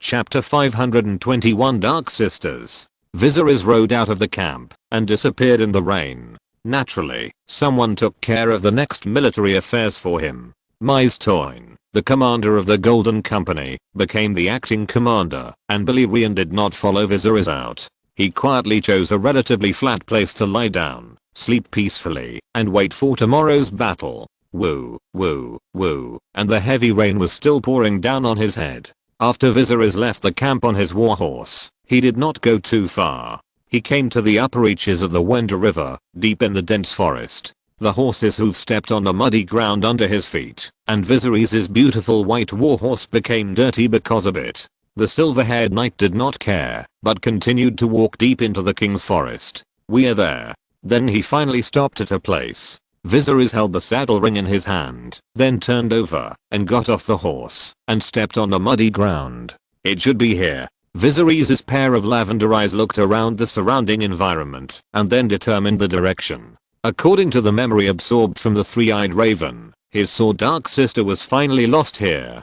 Decades ago, Brynden Rivers was imprisoned by Aegon V and finally exiled to the Wall. At that time, he carried this Valyrian steel sword, the ancestral sword of the Targaryen family, to the north. Then the trace of the sword disappeared along with the disappearance of Brynden Rivers, becoming a mystery. But according to the memory of the three-eyed raven, he once commissioned someone to send the Dark Sister back to the south, after becoming the Green Seer. But for some reason he did not choose to send the sword to King's Landing, but buried it in this rarely visited royal forest. Viserys only absorbed part of the three-eyed raven's memory, which was not complete. Some were destroyed in the process of absorption and became incomplete. Viserys only knew what he had done, but he didn't know what he was thinking when he did these things. The trees in the royal forest are lush, and have always been the exclusive garden of the royal family. Hunting ceremonies are held here every year, and the hiding place of the Dark Sisters is in a cave near the source of the Wend River. Viserys rode a warhorse to this place in pursuit of the memory of the three-eyed raven, then dismounted and walked into the cave. Although it was raining heavily outside, there was not much rain in the cave. Viserys picked up a few relatively dry branches from the ground, then used a flint to knock out sparks, ignited the leaves, and raised a torch. The light of the torch dispelled the darkness and illuminated everything in the cave. It looked no different from an ordinary cave, with messy branches and wild grass growing wantonly. A patterned venomous snake hidden in the grass suddenly poked its head out, as if it wanted to bite him by surprise. But the silver-haired young man easily pinched his head, preventing its venom from spraying out. Crack. Then without any screams, Viserys crushed the snake's head and threw its body aside. Why did Brynden Rivers choose to put the Dark Sister here? Is there any relationship between the royal forest and the old gods? The trees in the royal forest are mixed, and there are also a lot of fish beams. But if this is the only reason why he put the sword here, it is a bit unreasonable. There must be other reasons. The silver-haired young man's eyes reflected the light of the torch. He frowned slightly and thought about the reason why the three-eyed crow did this. Then he continued to move forward with his footsteps, making a sound, and walked into the depths of the cave. The cave was very deep. Viserys walked in for about 10 minutes, holding a torch in his hand, and was attacked by some upside-down bats during the period. However, when he was about to reach the end of the cave, he finally made a different discovery. This is... Crack. Viserys crushed a weathered skull under his feet, then stopped slightly, his eyes staring at the place illuminated by the fire not far away. There seemed to be a small mound of earth, and above the mound was a bright long sword. It was stuck upside down on the mound, and even though it was covered with a lot of dust after decades, it still reflected light slightly under the torch. This sword is the Dark Sister. Viserys understood, and his eyes showed joy, but there was not much surprise. After all, he could give away a Valyrian steel sword at will, and taking this sword back was just to complete a mission. Because of the power of the old gods, he actually had a rough guess about the whereabouts of Blackfire, but the sword was now in Essos, and he didn't have time to get it. However, what really made him stop was not the Dark Sister, but the small mound of earth stuck upside down under this legendary Valyrian steel sword. The light from the torch was not very bright, barely dispelling the darkness deep in the cave, but if you look carefully, you can see that this small mound is actually composed of heads the size of eggs. This pile of heads piled up into a mountain, and below this mountain, these egg-sized heads have even turned into yellow soil. It seems that no one knows how many years have passed, at least much longer than the time when the Dark Sisters were here. What kind of heads are these? Why are there so many?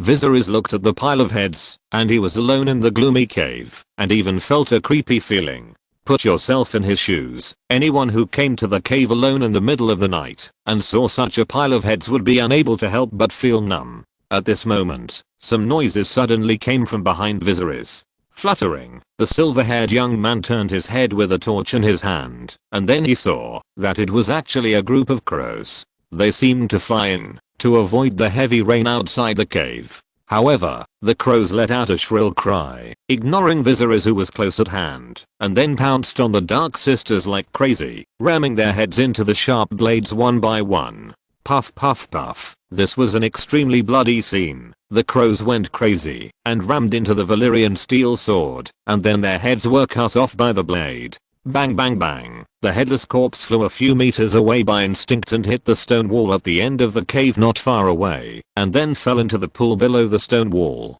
The crow's head rolled down and remained forever on this mausoleum of heads. Chapter 522 Rainy Night. Viserys was taking the sword from the cave, and in the military camp of the Stormlands. Boom. A sudden thunderclap sounded in the sky, and dense lightning illuminated the sky, startling Stannis who was lost in thought, and the pen in his hand fell on the table. Now in the central army tent of the Stormlands military camp, a heavy rain was flying outside the tent. This is actually a unique landscape of the Stormlands, where heavy rain often falls, lightning and thunder, especially after the winter. Spring will last for about a year. Now the footsteps of spring have gradually left, and the summer with frequent thunderstorms is coming. Tell me, how should we resist the army of Tyre and Viserys?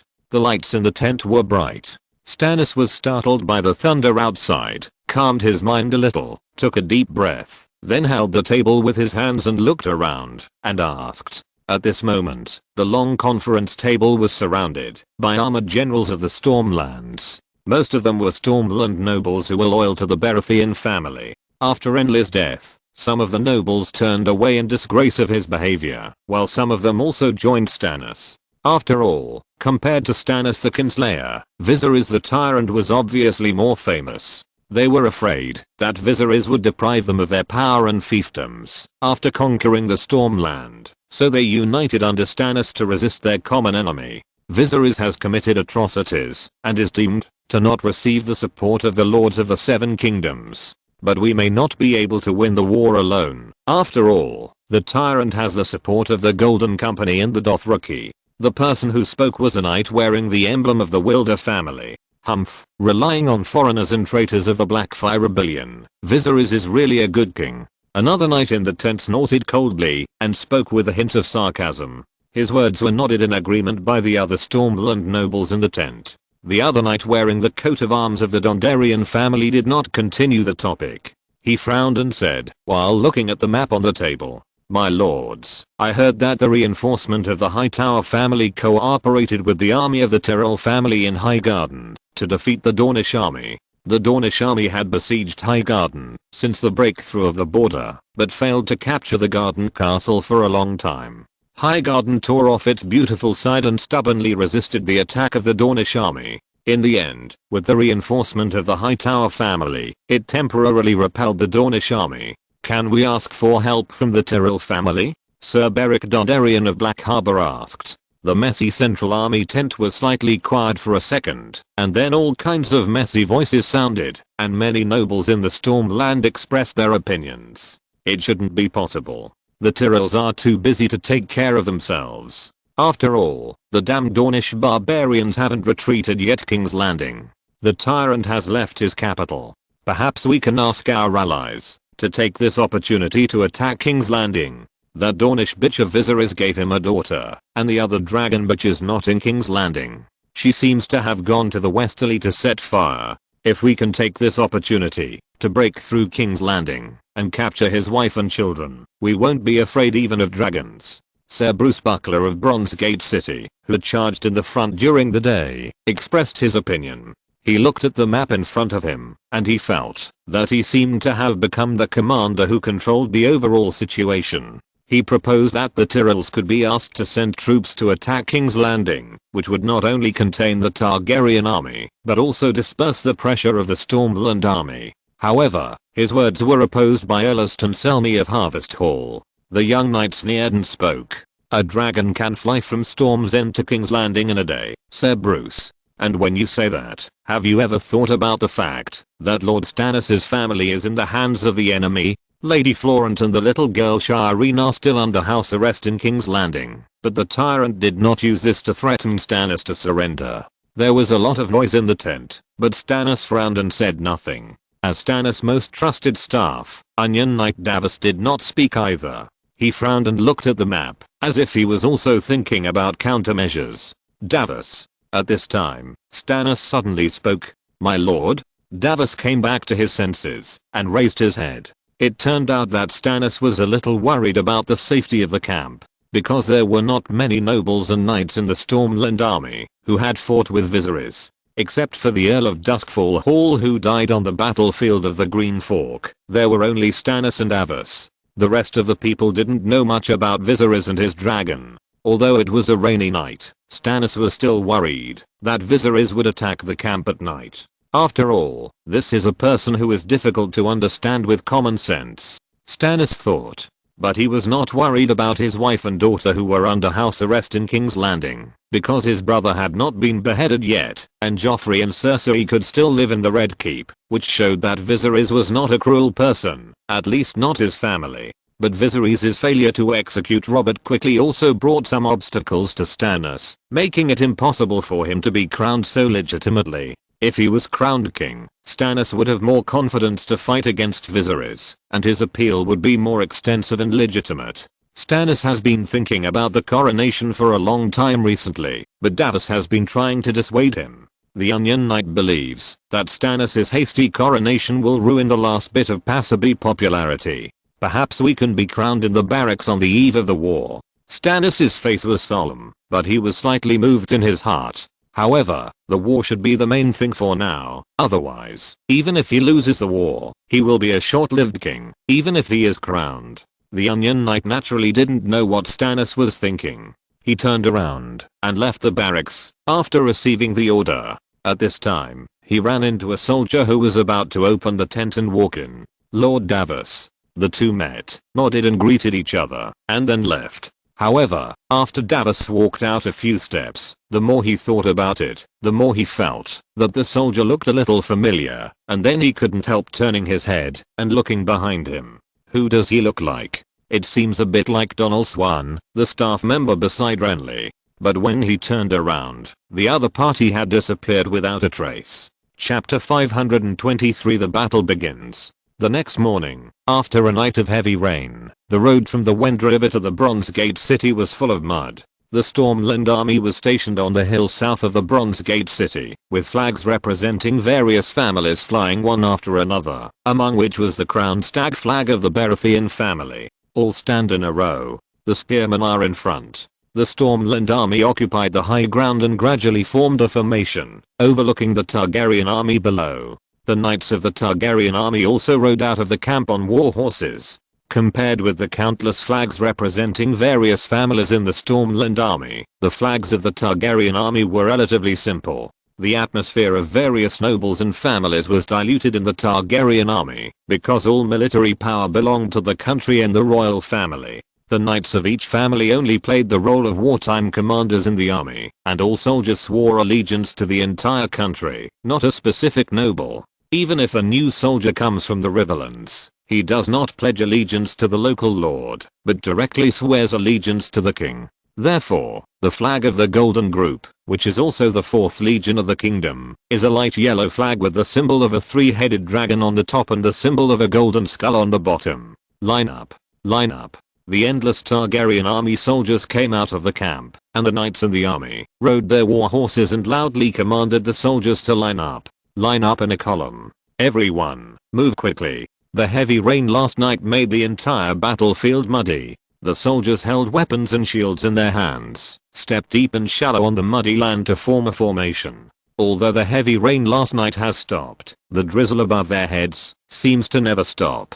The silver-haired young man who disappeared in the rain last night has naturally returned long ago. Viserys rode a white horse, wearing Valyrian steel armor, with 2 long swords tied around his waist. One of them was his sword Dusk, and the other was the Dark Sister he found in the cave last night. Last night in the cave, Viserys pulled out the Dark Sister that was stuck in the pile of raven heads. Then there were thunder and lightning outside. He didn't know what happened, but he guessed that it might be related to the legendary storm god. Because according to a book Viserys had read, the storm god is the eternal enemy of the drowned god. He lives in a hall in the clouds, and the ravens are his servants. He sets traps to lure the Ironborn to their own destruction. Now that Viserys is in the Stormland and encounters such a thunderstorm, plus the raven heads everywhere, it is hard not to move towards the direction of the storm god. However, guesses are just guesses. He still found some solid evidence. He picked up a raven head that was as white as jade from the pile of skulls. He was suppressed right below the Dark Sister, in the center of the Skull Mountain. When Viserys touched this head, which was obviously much larger than other crow heads, he suddenly felt a strange feeling, as if an electric current passed through his body, and even his fingers were slightly numb. However, Viserys wanted to use this to trace back to the past of this giant crow head, but he didn't know why he failed. The power of the old gods was not enough to help him see the past of this crow head, so he had to take this head back with the Dark Sister. At this time, tap tap tap. In front of the Targaryen army's formation, a warhorse ran towards Viserys. Your Majesty. The commander of the Golden Group, Mise Toyne, was wearing a golden armor with a big red cloak fluttering behind him. He rode a tall black horse and walked to the hill in the drizzle. Hula. Then the heavy armor on his body made a sound. Mise Toyne, sitting on horseback, beat his chest with one hand and bowed slightly to Viserys. The silver-haired young man also rode his horse in the rain, holding the reins with his hands wearing metal gloves. He looked at the neatly arranged Targaryen army, turned his head to look at the Stormland army that had occupied the high ground in the distance, then retracted his gaze and nodded to Mise Toyne. Then the commander of the Golden Company galloped down the hill and personally commanded the entire battle, while Viserys was a bystander, watching quietly on the hill. I heard that the tyrant's dragon is bigger than Aegon's. Some soldiers in the Stormland army whispered, watching the Targaryen army on the opposite side being lined up. The difference in the number of both sides was not very large, and perhaps the number of the Targaryen army would be even smaller. Because of the war report from Highgarden, the Dorne army was defeated. Viserys changed the battle plan before leaving King's Landing and sent the Dothraki army to Highgarden to help his allies. The Dothraki army was led by Cargo, who had been the commander of the coalition cavalry. This is pure nonsense. Another soldier shook his head after hearing his words. How can Viserys' dragon be as big as Aegon's? This is Stannis' lie to us. How can we gather so many soldiers without scaring us? If Viserys' dragon is really bigger than Aegon's, then why are we fighting? But I hope. The soldiers in the Stormlands whispered to each other. Although they were on the eve of the war, the overall atmosphere was not tense. The main reason was that their side seemed to have more people and occupied the geographical advantage. They occupied the hill south of the Bronze Gate city first and looked down from a high position. In the wars of this era, there are several iron laws to follow. The side with more people can generally win the war. In order to be fully prepared for this storm of war, the lords of various places used coercion and bribery to capture able-bodied men. Almost most of the men in each territory, ranging from 60 to 14 or 15 years old, were captured. The strong among these people could take up arms and join the army, while the weak could also make some bows and arrows, crossbows, transport supplies, etc. in the rear. Even women were not spared. They cooked for the soldiers on the front line and treated their wounds. On the other side, the battlefield suddenly fell silent for a second, like a stone weighing on everyone's heart. Everyone, listen to my orders. At this time, the general of the Targaryen army, Mise Toyne, was wearing golden armor and a bright red cloak. He drew out the long sword at his waist and shouted loudly, "Prepare to attack." Woo! In an instant, the blood-pumping horn sounded, and countless war drums shook the earth and roared like thunder.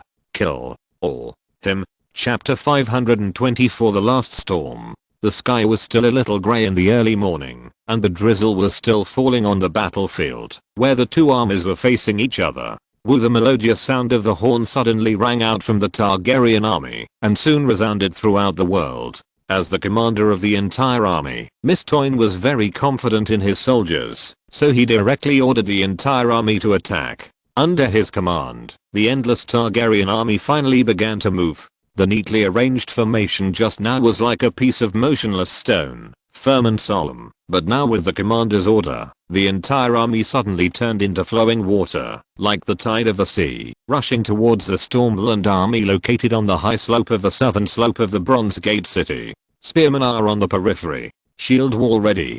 In the Stormland army, Stannis also rode his horse and stood on a high place, surrounded by guards, overlooking the entire battlefield. He saw the Targaryen army take the initiative to launch an attack. His blue eyes were calm, his face remained unchanged, his back was straight, and he calmly conveyed the order. Go, get the trebuchets ready. Tell the crossbow positions to be alert, and pay attention to Viserys' dragon. Yes, sir. The messenger heard Stannis' order, immediately pulled the reins to turn the horse's head, squeezed his legs, and rushed to the distant trebuchet position. The Stormland army gathered all its resources to create many war weapons, most of which were crossbows that could threaten dragons. Another part was the trebuchet, a weapon that could pose a huge threat to the city walls, but it could also be a great deterrent to the soldiers. The lethality was secondary, and the main deterrent was the overwhelming huge rocks falling down, which was even more incomparable. Catapult, ready. Catapult, ready. The officers of the Stormland army received the order from Lord Stannis and shouted loudly. Bang bang. One by one, the huge rocks were pushed onto the launching platform of the trebuchet by the soldiers, tied with ropes, and then poured with kerosene. Then a soldier held a torch and ignited the kerosene-soaked huge rocks. Squeaky, the soldiers at the bottom stirred the ropes of the trebuchet vigorously. The winch made a sound. The huge trebuchet started to work, and the flaming huge rocks were suddenly thrown out. Boom boom boom, the overwhelming huge rocks drew a picture like meteorites falling from the sky in the air, dragging black smoke behind them, and then fell down with a bang. The Targaryen army let out a shrill scream, and several bloody channels were plowed out by the trebuchet, and the formation was instantly a little scattered. Kill. However, more soldiers in golden armor did not retreat, and took advantage of this gap to rush up. Archers, get ready. Archers. Archers. Attention. The stormtroopers were in a state of chaos and confusion. Their command system was still in an inefficient and primitive stage. The knights ran and shouted loudly, looking for the soldiers of their own families. Then the soldiers with bows and arrows on their backs stood up, and took off the bows and arrows on their backs. Knock. All the archers drew arrows from their quivers and put them on the bowstrings. Draw the bow. Then they pulled the bowstrings carrying arrows, half-raised their arms, and pointed them at the sky in front. Shoot. Then, with an order, a black rain of arrows flew into the air, and then fell down with the pattering raindrops. Puff puff puff, the arrows fell like raindrops on the attacking Targaryen army. I don't know how many soldiers fell down, and some were stuck in the mud. Raise your shields. Raise your shields. Bang, bang, bang. The Targaryen soldiers in golden armor raised their shields high above their heads. The subsequent rain of arrows fell down with a bang, which made their arms slightly numb. However, the soldiers wiped the rain off their faces, raised their shields, and continued to move forward towards the army of the Stormlands. Relying solely on catapults and bows and arrows could not stop the advance of the Targaryen army. It's your turn, Balerion. Viserys rode on a warhorse on the hill, holding the reins with one hand, calmly examining the entire battlefield, then tilted his head slightly, and spoke in a calm voice. Ho! A huge and ferocious dragon head appeared beside him at some point, with a pair of skull eyes and a roar from his mouth, as if responding to his companions. Boom. Then Balerion crawled forward 2 steps, the ground trembled slightly, and the warhorse under Viserys' crotch twitched its hooves anxiously. If it had not been for Viserys' personal warhorse, and had seen dragons many times, it would have been scared to death at such a close distance. They have many crossbows, be careful. Viserys then warned again, and the breeze on the top of the mountain stirred his hair. Roar. Balerion roared again, responding to Viserys' instructions, and venting the frustration during this period. Then the dragon ran forward a few steps, suddenly flapped its wings, and flew directly into the sky. In the distance, the Targaryen army and the Stormland army had already started to fight hand to hand. Kill. The two sides burst into deafening shouts of killing people next to each other. People squeezed each other, raised their swords, and chopped at each other's heads, followed by the sound of dense swords piercing flesh and blood, and the sound of armor rubbing. Puff, puff, puff, screams came one after another. Kill them all. Take back our homeland. The commander of the Golden Group, Mise Toin, rode a tall horse, wearing a golden armor, stroking his grey beard. He looked at the battle situation in front of him and roared angrily, inspiring the fighting spirit of the soldiers. Go home. Go home. Go home. The Golden Group suddenly erupted with a roar like a tsunami, and with each roar, the morale of the entire army rose sharply. Kill. Then this morale was transformed into pressure on the Stormland Army's front, and even some signs of retreat began to appear. Most of the soldiers and officers in the Golden Group were Westeros who participated in the Blackfire Rebellion and were forced to exile to the continent of Essos. They left their homes because of the rebellion and could not return to their homes for generations. However, they were lucky to meet a wise master. Viserys issued an edict to pardon the Golden Group's crimes and allowed them to go home, winning the loyalty of all the soldiers of the Golden Group. Hold on. Everyone, hold on. Don't retreat. Think about your families. What will happen to them if they lose the battle? Seeing that the battle line was gradually retreating, the stormtroopers were beaten back step by step, and the nobles in the rear could no longer sit still. Stannis personally stepped forward to supervise the battle and led the supervision team to kill a lot of deserters in a row. Only then did they stabilize the situation and regain their footing. After all, the stormtroopers still had the advantage in numbers. However, just when Stannis had just taken a breath, he suddenly felt the ground under his feet tremble slightly, and a rumbling sound came from afar. Stannis looked up, and then he saw a huge monster wearing golden armor, with soldiers on it, and countless cavalry surrounding them, marching towards the two flanks of the army with heavy steps. Chapter 525 War Elephants. 7 Layers of Hell. What the hell is this monster? Stannis rode on his warhorse and looked at the Targaryen cavalrymen who kept coming up from both sides in the distance, but his eyes were all on the dozens of huge monsters. He even turned pale and couldn't help cursing. He had never seen such a rough grayskin, huge body, 2 huge fangs, and a long nose. The other part his body was extremely huge. A long-nosed monster could almost be 10 warhorses. Especially after wearing armor, it was invulnerable to swords and guns. It rushed into the flank of the Stormland army with the Targaryen cavalry, tearing the army's formation like a rotten wood. Ah! Shrill screams continued. The monster opened its abyssal mouth and let out a melodious roar. With a flick of its thick and powerful nose, it knocked several Stormland soldiers in armor away, just like driving away a few chickens. It even rolled up one person and threw him hard on the ground. Bang! The stormtroopers didn't even scream through their armor. They were thrown to the ground with blood spurting out of their mouths. Their internal organs were shattered, and then they were trampled into pulp by the iron hooves of the cavalry. This is a grey elephant. Lord Stannis. The Onion Knight riding a warhorse beside Stannis spoke at this time, solving Stannis' doubts. Davos recognized at a glance what the monster that frightened the stormtroopers was. After all, he had led his smuggling fleet to many city-states in the world, and he was eloquent and knowledgeable. It is different from the dwarf elephants of Volantis. The grey elephants are larger in size, tougher in skin, and more irritable in temper. They live in groups, and usually move around the land of long summer.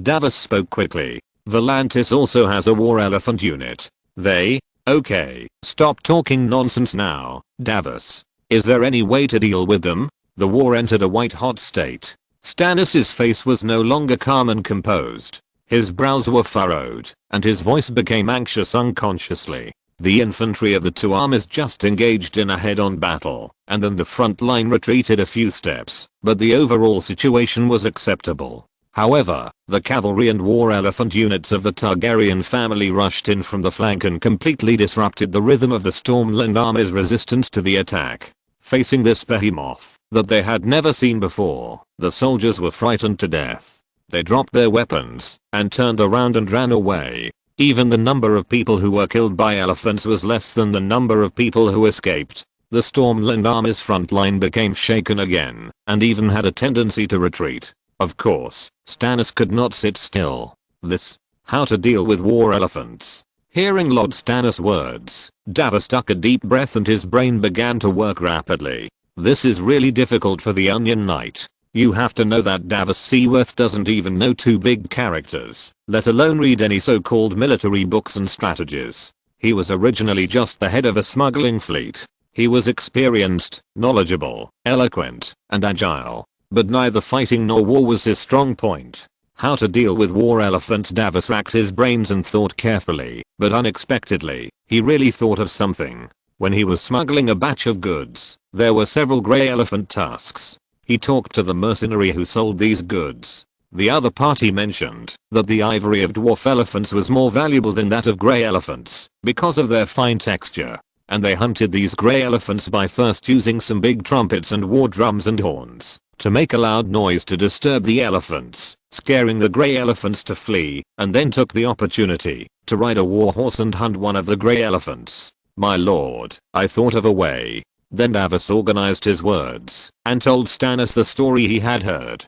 Quick, get all the trumpeters here. Stannis did not hesitate after hearing this. He waved his hand decisively and ordered all his trumpeters to come over and blow at the grey elephants, trying to scare them away. However, at this moment, the elephants of the Golden Group, together with the cavalry, rushed into the stormtroopers and created great results. Before the stormtroopers could find the right way to deal with the elephants, a low roar suddenly came from their heads. Ho! A huge black shadow covered the sky and the sun, and the two sides who were fighting all fell into this shadow. What is that? A soldier in the stormtroopers could not help but look up, and then saw a terrifying figure above his head, and even widened his eyes and was dumbfounded.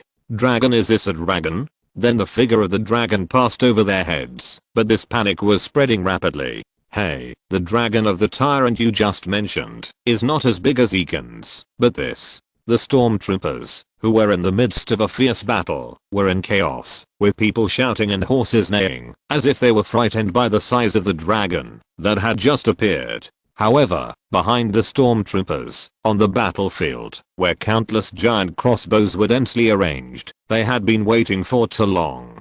Dragon. The dragon has appeared. This damn beast. When they saw Balerion, they were not frightened, but became excited, because Stannis had built countless giant crossbows to deal with the dragon, and he had already made perfect preparations. And Stannis promised that, if he shot a dragon with an arrow, he would be rewarded with 1,000 gold dragons. If he could shoot the dragon down from the sky, he could choose any castle in the 7 kingdoms. If he was a noble, he could also be rewarded with another castle. He jumped from a commoner to a noble lord in one step, and a noble with the same surname could win 2 castles. How could these stormtroopers and nobles not be tempted? Therefore, they were eager to wait for Balerion to appear for too long. Kill this beast for me. Then a knight from the Stormland drew his sword and roared. Bang, bang, bang. The bowstring burst out thunder, and long crossbow arrows tore through the air and whistled, flying straight into the sky. One of them even brushed against Balerion's wings and flew into the air, then fell down. The dragon that was descending and spewing fire was startled, and then it flapped its wings to increase its altitude. Roar. Balerion found the giant crossbow on the ground and let out a low roar. It was obvious that these little things reminded him of bad memories. Then, instead of running away, he seemed to be enraged, and once again let out a deafening roar, then vibrated his wings, and carried the wind, diving towards the giant crossbow group on the ground. At the same time, he opened his mouth wide, and a touch of fire illuminated his throat. End of this chapter. Thank you very much for reaching the end. Don't forget to like. Looking for more exclusive content and immediate access? Subscribe to our Patreon. Remember, every like, subscription, or donation encourages us to continue. Thanks to everyone. See you in the next video.